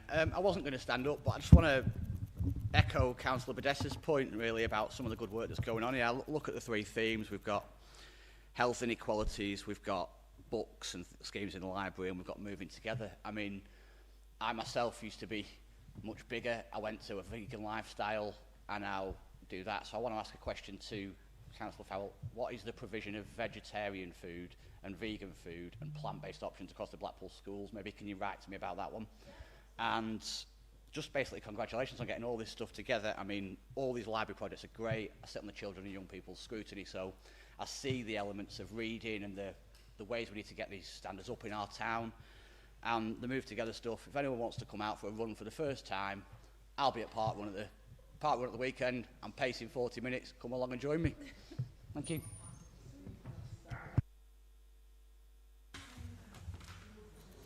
Councillor Smith, is it on tackling health equalities? Thank you, Madam Mayor. For a little while, I've decided I would just be going back to the gym recently. So I'm trying to sort of, after I had my blood pressure done, it was showed I need to do a bit more exercise. And as I've been down there, I've seen the quality of the equipment, especially in the council gyms on the Stanley Park, regarding the equipment, especially the e-gym and the quality of the infrastructure we have in there. And what I want to ask the cabinet member is, how is that performing? How many people do we have using the gyms? What benefit is having for the community of Blackpool, and also myself enjoying the pleasure of going to the facility myself? Smith. Any questions on libraries or Moving Together Blackpool? No? Any general questions? Councillor Walsh. Thank you, Madam Mayor. Quite an emotive subject for me. This is for homelessness. I'm well aware we've got some good councillors in the chamber, Councillor Hugo and Councillor Bambra, and the work they've done. However, I think we're all aware of effective scrutiny, and for someone like myself who was involved in homelessness and with working with outreach teams, it was a privilege of mine to serve on the homelessness board. And a young lady died in 2020 of Storm George, and from that scrutiny, when SWEP was invoked, which is a severe weather emergency protocol, it was only given on the basis of freezing conditions. So when this lady died, we knew there had to be change. and that was delivered through scrutiny. So we said, you don't just freeze to death when you're homelessness on the streets. There is also the wind, there's excess rain, etc. So what happens? This woman dies in 2020. We put the recommendation as a bipartisan group. I asked the question, was that recommendation adopted by Housing Options? Because what we can do then is we can invoke SWEP when the severe weather emergency protocol is invoked. Fast forward to September the 14th, which was a Sunday, and the 15th. The Met Office invoked a severe weather emergency warning. I've asked Housing Options, was SWEP invoked? No. What happened? Unfortunately, a young man in his 40s in Revo Park passes away because a tree falls on him and breaks his neck. So, condolences to the family, and I mean that sincerely, and I know all the members in the chamber and the council officers feel exactly the same way.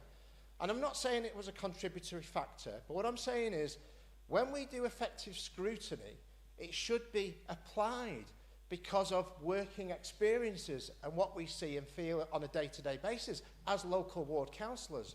So I asked Councillor Farrell to look at the homelessness scrutiny, ask why SWEP wasn't invoked when the Met Office gave a clear amber warning. And by the way, SWEP was never to be invoked on a traffic light signal basis. It wasn't a case of, well, we invoke it when it's red. It was just if there is severe weather.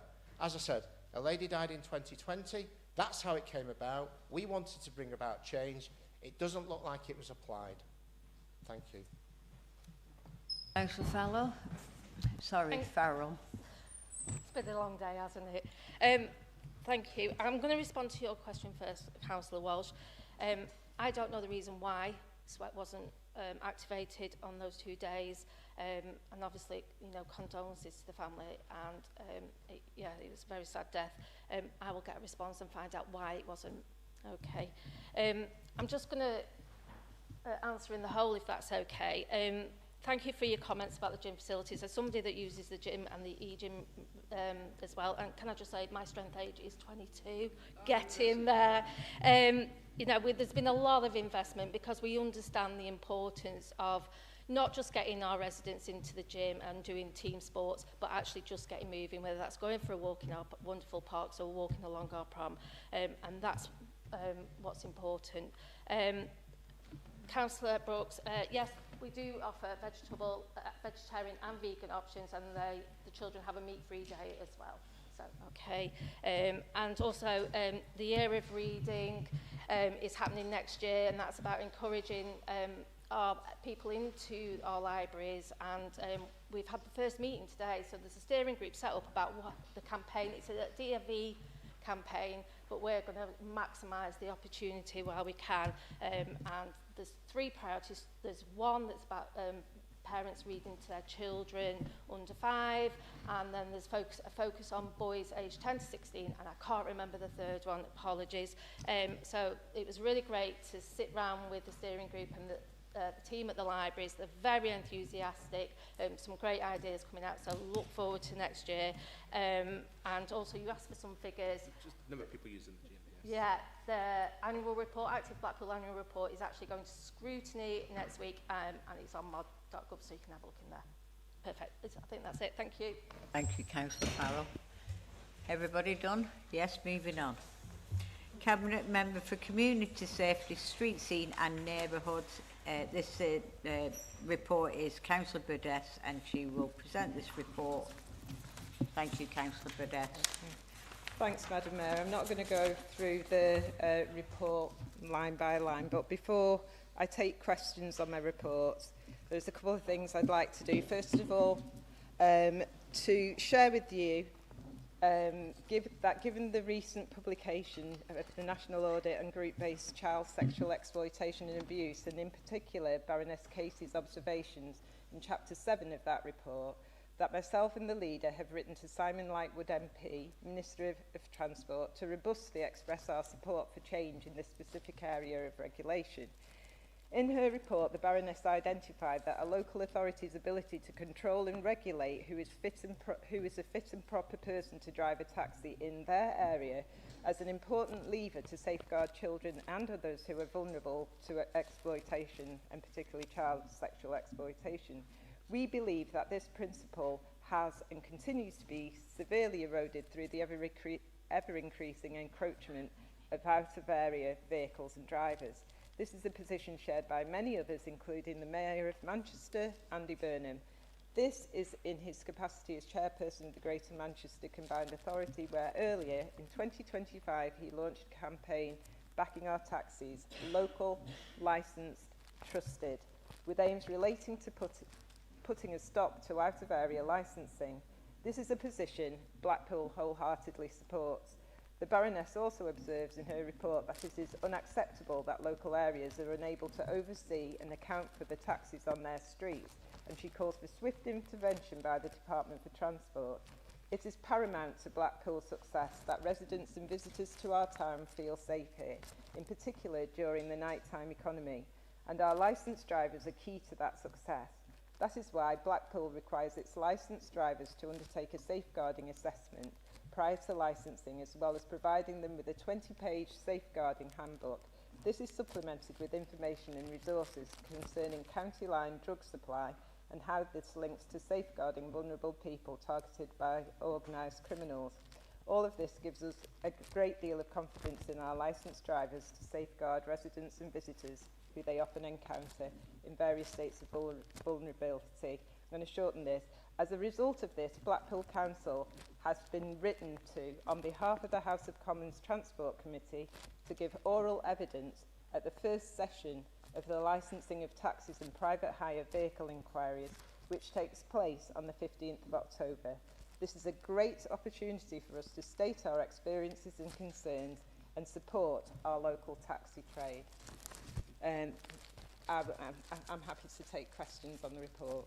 Thank you, Madam Mayor. Thank you, Councillor Budess. Questions on the themes, new single vape regulations? No. Public protection, enforcement and engagement? No. Oh, Councillor Galley. Thank you, Madam Mayor. I was going to ask you about the taxi update, Councillor Burgess, and I appreciate what your update. And the reason I'm going to ask it in this theme is around public protection. It feels a natural synergy, if I may. Obviously, Chris Webb has been asking the Minister of Transport, Wendy Alexandra, just last week. What would be great is if you guys all started working together and coordinated efforts. So to support Chris in his campaign through Parliament. I think we're all really keen to see that. I was interested when you said about our efforts so far, though, in this, because I remember Paul Wilshaw, who's sadly not here tonight, asking in January if we could be encouraged or invited as elected members to go on a mystery shopper exercise, where we could actually stop and see what is going on with different taxis, and are they the right licensee or an operator of that taxi? And we are now into September and we've heard nothing. And I know back in 2015, because I went on that course, the officers really pushed it around child sexual exploitation, that elected members, yeah, absolutely, you know what I mean. They really, every blessing to them, every credit to them, put all of us mandatory on a training course. And they said bus drivers are going on it, taxi drivers are all going on this, and it wasn't just this is what they have to do. This is something they're going to be looking for. They're looking for all of those things. And I instinctively feel, Councillor Budess, that somehow in this natural procession of time, it happens that Baroness Casey's report, yes, it's picking up on a lot of key things, but somehow in Blackpool we've just got a little bit sloppy. We've taken some of those things for granted, and I think we need to revisit what we were doing in 2015 time, and go back to that standard, because that standard was gold. It was, this is the expectation, this is what you're going to do. And then the next thing we need to do is have rewritten to Wolverhampton, have rewritten to Keighley, because those guys are flooding the market. We don't know who they are, and I don't feel they're naturally connected into this work, bless yourself, with the work that we're trying to do here. And I think there are gaps in what the officers are giving you to read, and I think you need to challenge them. Thank you, Madam Mayor. Councillor Burdess. I think I'd like to reassure Councillor Galley that this test purchasing does happen, and it happens frequently. And in the most recent one, out of the 10 test purchases, there was nothing found. There was no concern of the taxis. You said, you know, you want to stop taxis and check whether they're legit. Well, actually, we do that all the time. So, and we are satisfied with the results that are coming back. When you asked about our controls over the taxis and the safeguarding, I think I understood that being your question. I did allude to that in the introduction, saying that our taxi drivers are, they go all our licensed taxi drivers go through this mandatory safeguarding training, and they're given a manual.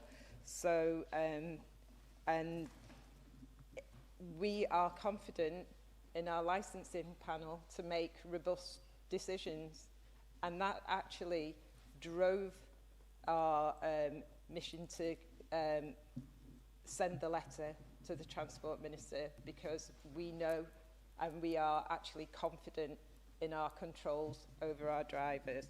So I hope I've answered your question. If you think I've missed anything, please let me know and I'll get the answer from our officers. But I do think I've covered what you said. Thank you, Councillor Burdess. Councillor Neil Brooks. Yeah, thank you, Madam Mayor. I think one of the problems we've got is that we are currently shackled by the law in how far we can go. But we haven't been ignoring this. In fact, a big shout out to our licensing panel, who are absolutely all over this in public safety and looking after our most vulnerable people and our residents in terms of granting taxi licences. So every credit to them for the strong hand that they play. As a cabinet member, I've said that one lever I can pull is that I insist that the policy for transporting people and the adult social care policy is that nobody licensed outside Blackpool gets any of our contracts. Specifically so, we can protect our residents via that strong licensing committee and the public protection that they're currently embarking on. And that we're going to try and move to the children's area as well to do that, because there's very few levers we can pull. But the fact that Councillor Burdess and the licensing team have got us in front of a select committee to pursue this even further is better and goes in everybody's favour, because it does need to be sorted out, and we'll try and pull all the levers we can. I know Councillor Burdess is already doing that, but it is, we do need to recognise that the law's at play here. And it's not just vulnerable people that fall foul of these bandits from out of town. I once got thrown out of a taxi on the basis that the man said, well, I'm not taking you any further. It was an Uber driver. And this Uber driver said, well, I'm not taking you any further. I said, well, hang on a minute, I'm miles away from home. No, get out. Well, there was a bit of a standoff, and I'm a bit of a big chap at the side of a small taxi driver. So in the end, I thought, why am I arguing about this? And so I simply got my app out phone, got a local firm, and stayed in the back of this Uber until the local firm came to pick me up. And then said to him, I'm going with a reputable firm now. The driver was licensed in Blackpool. Happy days. He took me home safely. Not that I was particularly vulnerable, although I might have been a tad merry. Councillor Burdess. I've got feelings. Sorry, I did remember part of your question that I didn't answer, because you said, you asked whether we were working with our MP. Yes, he is involved in that process. We are all working together. When we received the letter, we the response, we contacted Chris Webb, MP, and we are working together. So, yes is the answer to that. We are. Thank you, Councillor Burdess. Any other questions on the summer action school road safety? Councillor Scott, which one are we going for? Summer action. Thank you. Thank you, Madam Mayor. Accepting that you've told us that you'll be giving a full update of the results of this in November, Councillor Burdess, but given that you've mentioned the e-bikes and e-scooters, I just wanted to make a comment, if I may, and ask a question. So I'm sure I wasn't alone in being shocked to read of teenage balaclava-clad thugs wielding knives and targeting a business in Topping Street recently. These are the same ilk as those who are riding e-scooters, modified e-bikes and bikes with petrol engines, and those who prowl around our neighbourhoods during the night, trying gates, doors, windows and attempting to break into cars, all of them with the faces hidden. So now we know they've raised the bar and are storming into businesses in broad daylight, threatening shop workers with knives, stealing and damaging property. We're a tourist town, we're a destination for families, and the threatening and frightening behaviour of these thugs is damaging our town's reputation, and they need to be stopped. There needs to be a zero tolerance to balaclava-clad thugs who parade around our town, intimidating people and committing crimes, whilst hiding their identity with balaclavas and hoods to avoid detection. Following the serious incident in Topping Street, what's the Cabinet member doing to address this and to ensure that businesses, residents and visitors are protected from these balaclava and hoodie-clad thugs? Banning the wearing of such face coverings to hide identity would be a start. Thank you, Madam Mayor. Thank you, Councillor Scott. Councillor Burdess. Thanks for that question. I am a little confused. Yes, it is a very serious situation we are in, but a lot of what you've described is criminality, it's criminal behaviour, so it's a matter for the police, really. But having said that, we are doing much more coordinated work.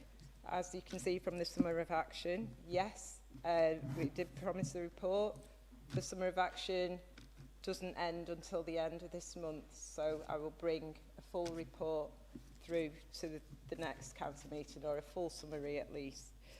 Yeah, I'm as concerned as you are. And that is why within the town centre, all the agencies are working together much closely. I don't know how much control we have over the clothing people wear, generally.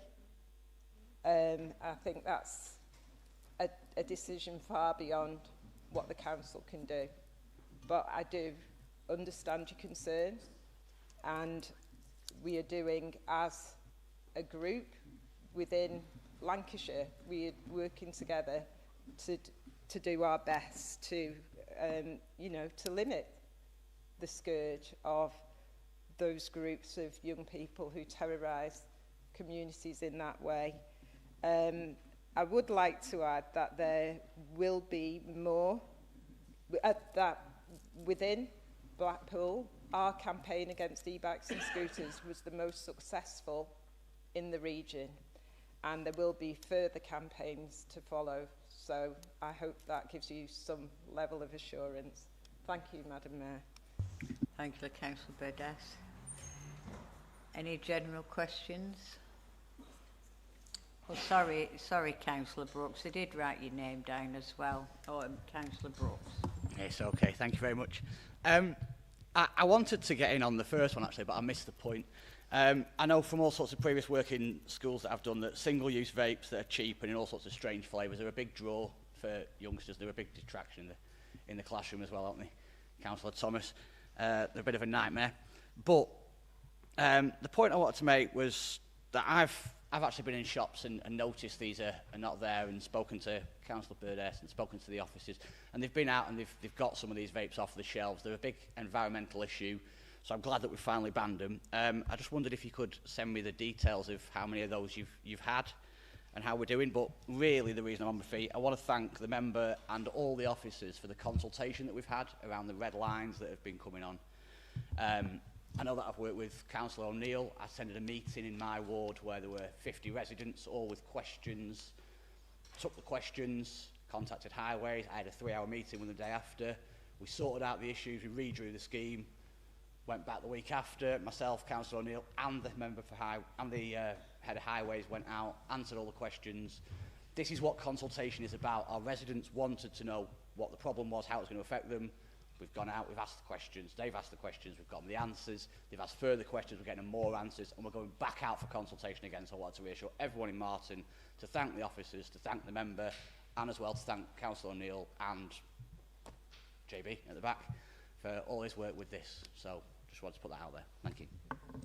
Thank you, Councillor Brooks. Councillor Burdess, do you want to reply? I would just like to thank our enforcement team and our trading standards team around the continued campaign against illicit tobacco and vapes. We have, for the size of our authority, for the size of our town, we have an impressive confiscation rate for all illicit products, and that's come about because we have adopted a more intel-focused approach. So we do depend on that feedback from members coming to us, letting us know where you are seeing hotspots, areas of problems. If you suspect operators of supplying illicit vapes to underage young people, we need to know because we collect that picture, and then it gives us more grounds to go in and investigate and confiscate. I would congratulate the team because they are becoming, they are understanding far better the nature of concealment, and they are getting much, much better at finding these concealments and confiscating the goods within them. So I congratulate the team for that. And I think for all of us, I think I would do that for all members in the chamber, because, as I say, the results are keeping our children safe, they're keeping our visitors safe, and they're sending a very clear message out to criminals that we have a zero tolerance for that kind of behaviour, and that we will enforce and we will prosecute, and there is a consequence for that. Thank you, Madam Mayor. Thank you, Councillor Burdess. If there are no other general questions, we shall move on to Cabinet. How many? I'm only joking. Councillor Sloman. Thank you. Okay, thank you. Councillor Burdess, I've had many discussions with residents through PAC meetings and telephone calls, messages, emails around enforcement, basically, and parking. And the things that I'm going to raise with you now very quickly, and I will rush through them, are things that I have promised the residents that I will bring to you tonight at full council. We are continuing to be a we continue to be a cash-strapped council, and it concerns us that we're missing out on money that could be generated to ease our finances and make streets safer. Parking remains an issue across the town, yet we only have 22 enforcement officers across the town with 21 wards, and very often they work in pairs to keep them safe. Surely it would make economic sense to increase the team so that there was an increased capacity for enforcement. If the enforcement officers do go out to target an area, say for example around Norbreck School, they've told residents they have to be there before the problem hotspot times to act as a deterrent. It solves the problem on that particular day, but it doesn't solve it all the time. On a different but related matter, why are we allowing camper vans to park overnight on Queen's Promenade, often occupying spaces in the longer term more akin to living there than actually visiting? Surely we should be charging for overnight parking, as the camper vans aren't contributing in any significant way to the economy. They aren't using our hotels, probably catering for themselves, but enjoying our amenities and using our utilities. Returning to enforcement, parking charges apply on Prince's Way, and night after night there are cars parked and camper vans parked who aren't paying the charges, again enjoying the amenity and utility because there'll be nobody down there to enforce. Sadly, a few of the occupants of these vehicles are also gathering and contributing to ASB in the area, sometimes making it a bit of a no-go area for our residents, and sometimes the police have little presence or resources to respond to these acts of antisocial behaviour. So residents are asking again for consideration to be given to either charging or banning overnight parking for camper vans on Queen's Promenade, and suggesting a greater enforcement capacity and presence across the town. Thank you. Councillor Sloman. Councillor Burdess.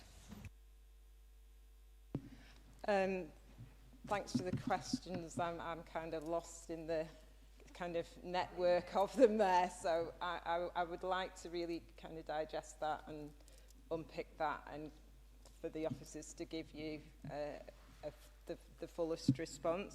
But I can say that we are looking at parking enforcement, and there will be developments in the near future. Thank you, Madam Mayor. Thank you, Councillor Burdess. Moving on, last but not least, Councillor Benson, Cabinet Member for Young People and Aspiration. Please present your report. Thank you, Madam Mayor. Thank you, members, for your patience. I just want to, before I present my, well, I'll present my report, but there are just a few updates that are not on it regarding our A-level. Sorry. Lost my papers, just bear with me. I know. Yeah, I just want to talk about our A-level and our post-16 qualification results. They were out when the report was published. So Blackpool and Fylde College continues to deliver strong outcomes across both T-levels and level 3 extended diplomas for 16-year-olds, and 128 students achieved T-levels. Exceptional standout results in education and childcare and finance. This demonstrates a good level of achievement. Almost 2/3 of those achieving T-level outcomes are gaining them at the highest grades. The very successful subjects are education and childcare, health and finance. These are qualifications that can clearly lead to employment and degree level studies. Level 3 extended diplomas, students have demonstrated extremely strong outcomes, with over 200 young people achieving results that can open the door to further study or employment. There are real strengths in the study of aeronautical engineering, applied science and health and social care. Our sixth form college, level 3 is a combination of all three courses, so this includes A-level and applied general vocational qualifications. All of these measures have increased since summer 24, with a pass rate of 98%. These are exceptional results, with almost all pupils achieving passes over and above the highest grades. Members, these outcomes across both provisions showcase the strength of post-16 education across the area, both delivering high standards and strong progression opportunities with exceptional values in English and maths. Also, members, if you can just, Madam Mayor, can you just indulge me? I do want to just talk a little bit about our youth service inspection. I don't know if members are aware, but our youth service, justice service is a partnership across the council with the police, probation and our education services, and our board is chaired by an independent person. So we work together to ensure that young people in the justice system are supported to stop reoffending and to reduce the impact it has on our communities. I just want to reassure members about some of the things that have been happening and following on from the recommendations. So all the recommendations have been incorporated into our yearly plan, and the Inspectorate has confirmed that the planned actions are an appropriate response to the inspection. The partnership is now working together to make the suggested improvements alongside maintaining the positive aspects. Councillor Benson, I'm really sorry, but yeah, Do you know, you wait all night. I am sorry. Well, there you go. But thank you for the report. Any questions on any of the themes? Please have questions. Councillor, you see, I'm just Thomas. I want to call you Matthew all the time, you see, Councillor Thomas. Thank you, Madam Mayor. It's great to see the improvement in the GCSE attainment of our 2025 school leavers, but we know there needs to be even more improvement. Our young people in Blackpool deserve the best start in life. I've worked as a teacher in and around Blackpool for over a decade now, and I've seen firsthand the disproportionate damage the last government squeeze on school resources has had.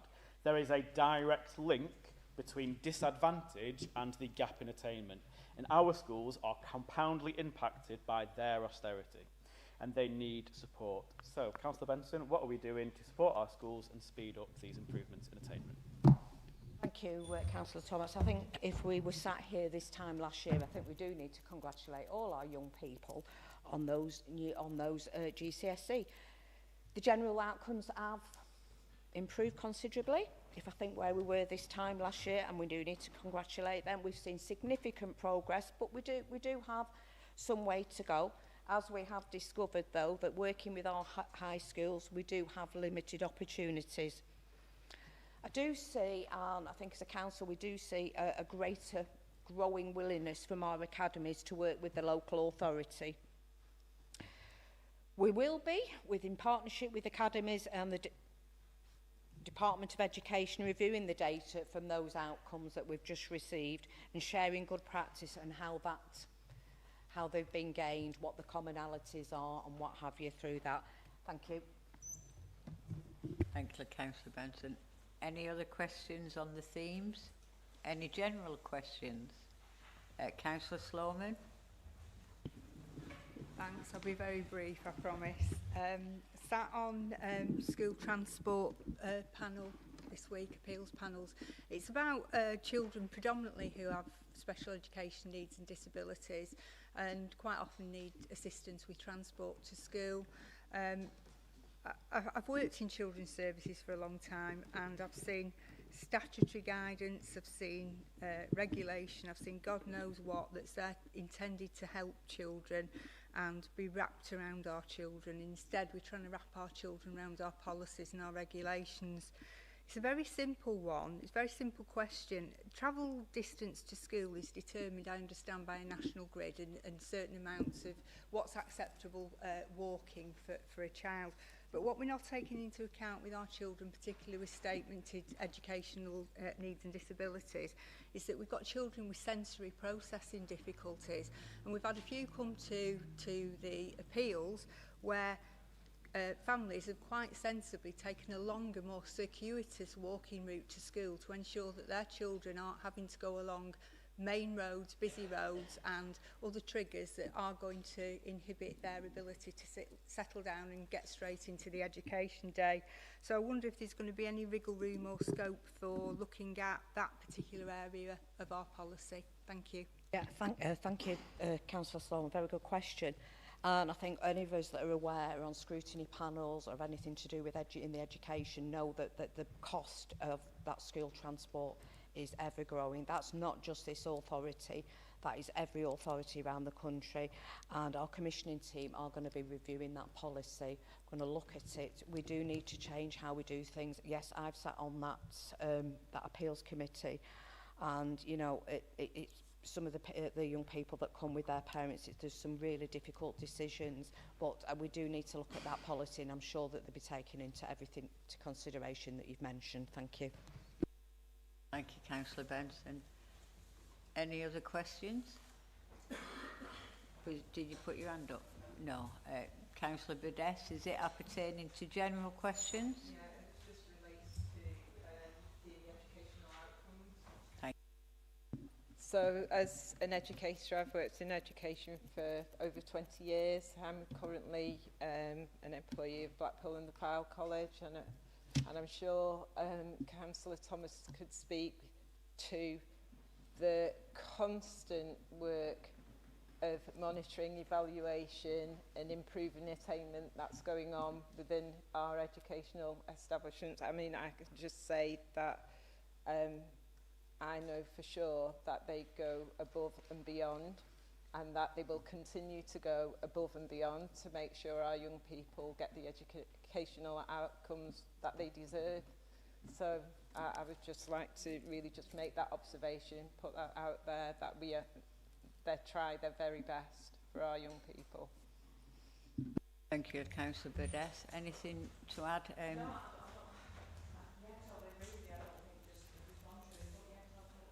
Totally agree with you. Any more general questions? No? That's the end of the reports then, and we're going to go into item number 6, which is notice of the motion, the future of fracking in Lancashire. I'm sure you've all read the agenda. Councillor Galley to move the motion. Thank you, Madam Mayor. I promise I will be brief. The Chief has a home to go to. So this is a subject that's very close to my heart, Madam Mayor. This is a promise I made to my father on his deathbed, who was a big environmentalist, and he always said he would haunt me if ever I passed up on an opportunity to stop fracking in Lancashire. And I thought it had been put to bed, Madam Mayor, until August, when a BBC News report flashed up, "Get ready for fracking, Reform UK tells energy firms." And then alongside that, we then hear from Simon Evans from LCC saying, "No, don't worry, he said, it'll be fine." The new Reform deputy leader, he goes on to say, it's not conducive to fracking in this local area, and there are no plans for it to take place. So don't worry, everyone, it's not going to happen here. Local reform will stop it from happening. I'm delighted we've got 2 Reform members. First time I found myself saying that. But at least we can hear tonight what Blackpool Reform want to say on this, because I have a feeling, looking at the Reform operation, that this isn't a policy that's going to be decided by Reform members in Lancashire. This will be a policy that will be decided by Nigel Farage, Richard Tice, Nigel Farage of Drill Baby Drill fame. And then we heard that subsequently in the following interview from Richard Tice, his awful, dreadful comments, Madam Mayor, which I put in the report that gives us the opportunity to condemn them, where he starts comparing it about a melon and fruit. And these guys are going to be potentially running the energy supply of this country. And the damage that they will do, the damage that they will impose on us, and local Reform members won't stand a chance. You will be pushed aside. So what we have tonight is an opportunity for all of the parties, and I know there's been some fractious debates tonight, there's an opportunity for us all to come together and condemn Richard Tice and those comments, and give us the chance to send a strong message that Blackpool does not want fracking in this area, and an opportunity for Reform to condemn, the Blackpool Reform members, to condemn Richard Tice's comments. So that is the motion that is before us tonight, and I look very much forward to everybody's support in condemning this awful thing. Thank you. Can I ask who's going to second the motion? Councillor Scott. Thank you, Madam Mayor. I'll also be quick.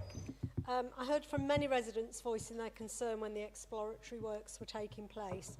But not only are the concerns regarding the impact on the structural stability of residents' homes and other buildings from fracking, but there are also health risks resulting from the exposure to harmful chemicals in the air and in the water, which studies suggest can increase the risk of respiratory and other health issues for those who live in proximity to fracking sites due to the release of toxic substances during the fracking process. That is the last thing we want here in Blackpool. I second this motion, Madam Chair, and I reserve the right to speak. Any other councillors wishing to speak? Councillor Hobson and then Councillor Brooks. Thank you, Madam Mayor. I would ask members to cast their minds back to a Sunday morning in August 2019 when I was pottering around the bedroom when the house started shaking. We actually had an earthquake that was attributed to the test fracking on Preston New Road.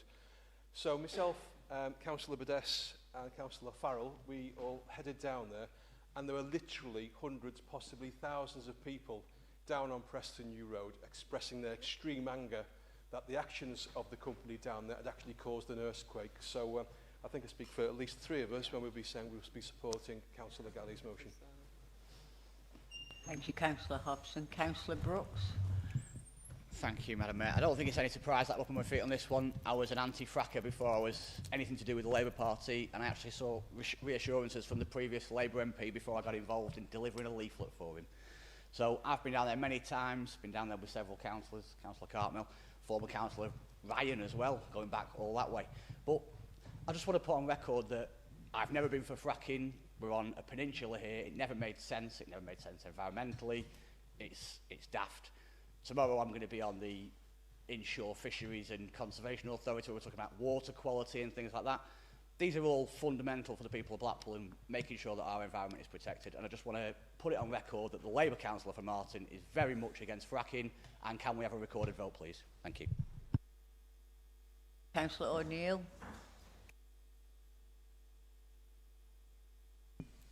Well, I'm absolutely delighted Councillor Galley is reading the room. He's now panicking because Reform are taking over. There's no other reason to bring this issue up. Now, 6 years ago, you had the opportunity in this chamber to vote to ban fracking, to put a simple motion forward that you would ban fracking. You chose not to. In the last decade, the Tories could have banned fracking. The Tory party never banned fracking. They didn't. They put a moratorium. Boris Johnson put a moratorium ahead of his election. That's not a ban. That's a moratorium. Now, Labour have had 12 months to ban fracking because that's the only place that can be banned. 6 years ago, the council leader here pointed out to you. Only the government can ban fracking. So I'll be abstaining on this vote, which Councillor Galley has essentially just brought as a political note. But like I say, I'm delighted Reform are living rent-free in so many people's heads. Thank you. Thank you. We're going to go for a vote now. Who? Yeah, Councillor Brooks, did you want to speak? I do indeed, Madam Mayor. I think I'm grateful for Councillor O'Neill's clarification there. But I'd just like to say that originally I was going to second this motion because I think it's important and I think it recognises the right of individuals and all those residents that complained and stood in the rain and the wind and the fracking nanas on Preston New Road and all the activists and all the councillors from this chamber and all the trade unionists, everybody else that went up there to say to national government, we're not having it. And we said, no, you might live in the south where it's nice and green and nice and rich, but don't come up here wrecking our environment, and that still holds true today for all of us. And I'm really confused, Councillor O'Neill, with where your party stand, because I saw it on the television that all of a sudden Reform were going for fracking, and yet the following day I saw Mark Butcher say, no, it doesn't matter for Lancashire. And then the following day, the National Party said it happens everywhere. And that's not a surprise, because actually Reform aren't really a party. They're a rich cabal of about half a dozen millionaires that work around London, decide what the policy is going to be, then send all the social media out and tell all the people what it's going to be. They have sham conferences and they pursue headlines everywhere they can go, but that's not what politics is about. It's about representing communities, representing individuals. It's about campaigning. It's about standing in the rain. It's about solidarity. And while I'm on my feet, I'll give solidarity to a group of workers at Blackpool Victoria Hospital who are standing up for their rights in getting proper pay for the work they're already doing unpaid. That's what solidarity is about. That's what community is about. That's why we should all be supporting this motion, and that's why I also ask for a recorded vote. Yes, I saw Councillor McKevitt's hand go up. First of all, I just want to say I fully support this motion by Councillor Galley. The vast majority of people in Lancashire don't want to see fracking. There's disastrous environmental consequences. We can see them across the Atlantic in America, destroying communities over there with contaminated water, earthquakes and overconsumption of water as well. We don't want to see it here, and Mr. Tice really needs to get real, especially when there are better, cheaper, quicker, more efficient ways to generate electricity, such as wind, waves, solar. We need to get behind that, and we need to do it to deliver good jobs across our country. So I'd urge colleagues to support this motion. Thanks. Thank you, Councillor McCarrick. Who's that? Councillor Ellison.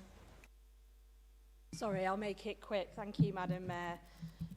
Having not been a Lancashire County Councillor, I've not seen all the reports into this, and we haven't had any, we've never had a vote in Blackpool or anywhere other than Lancashire County Council on this issue. So it's not something that I've ever, to be honest, looked into in any depth.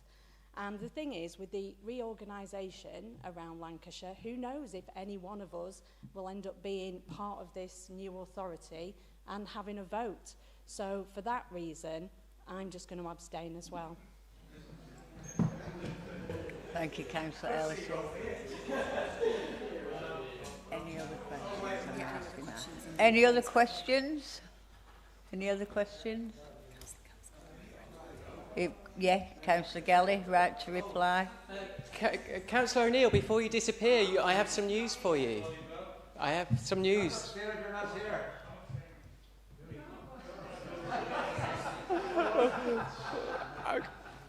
Sorry, I shouldn't laugh. There is a symbolism, I believe, Madam Mayor, of what awaits this country if ever Reform take over. Chaos. So we heard tonight from Reform members, or member, now that we have used on your own, Councillor Ellison, that we never had a discussion or a vote. Oh, gosh.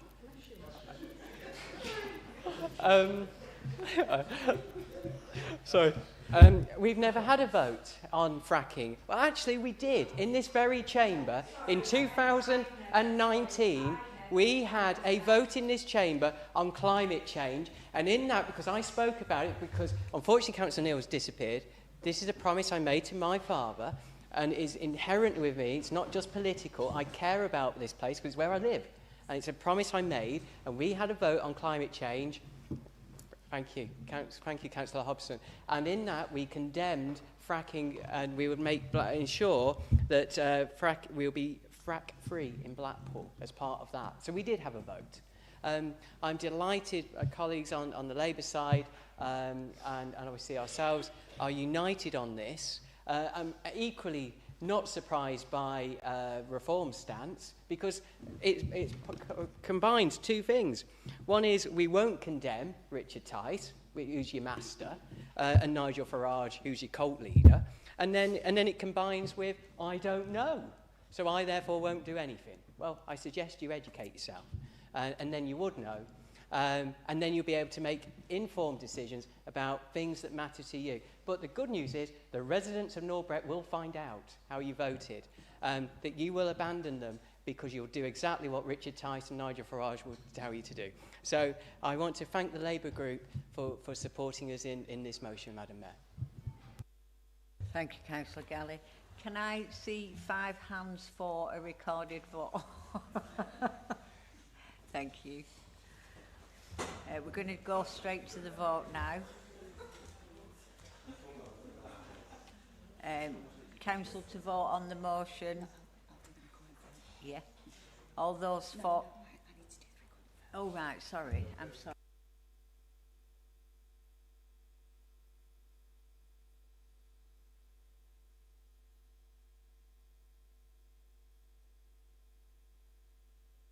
Sorry, apologies. Recorded vote on the motion in the name of Councillor Galley. Please could members indicate their answer with yes, no or abstain. Councillor Bamborough. Yes. Councillor Benson. Councillor Boughton. Yes. Councillor Neil Brooks. Yes. Councillor Pam Brooks. Yes. Councillor Sean Brooks. Yes. Councillor Burdess. Yes. Councillor Campbell. Yes. Councillor Cartmel. Yes. Councillor Ellison. Councillor Farrell. Yes. Councillor Fenlon. Yes. Councillor Flanagan. Yes. Councillor Galley. Yes. Councillor Hobson. Yes. Councillor Hoyle. Yes. Councillor Hugo. Yes. Councillor Hunter. Yes. Councillor Jackson. Yes. Councillor Jones. Yes. Councillor Marshall. Yes. Councillor McKevitt. Yes. Councillor Carl Mitchell. Yes. Councillor Diane Mitchell. Yes. Councillor Rowe. Councillor Danny Scott. Yes. Councillor Michelle Scott. Yes. Councillor Sloman. Yes. Councillor Smith. Yes. Councillor Taylor. Yes. Councillor Thomas. Yes. Councillor Walsh. Yes. Councillor Williams. Yes. Madam Mayor. Yes.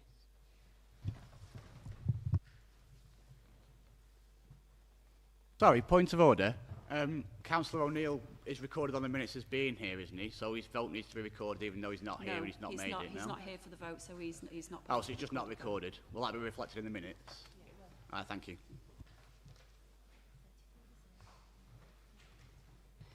Madam Mayor, members have voted as follows. 4, 33, abstentions 1.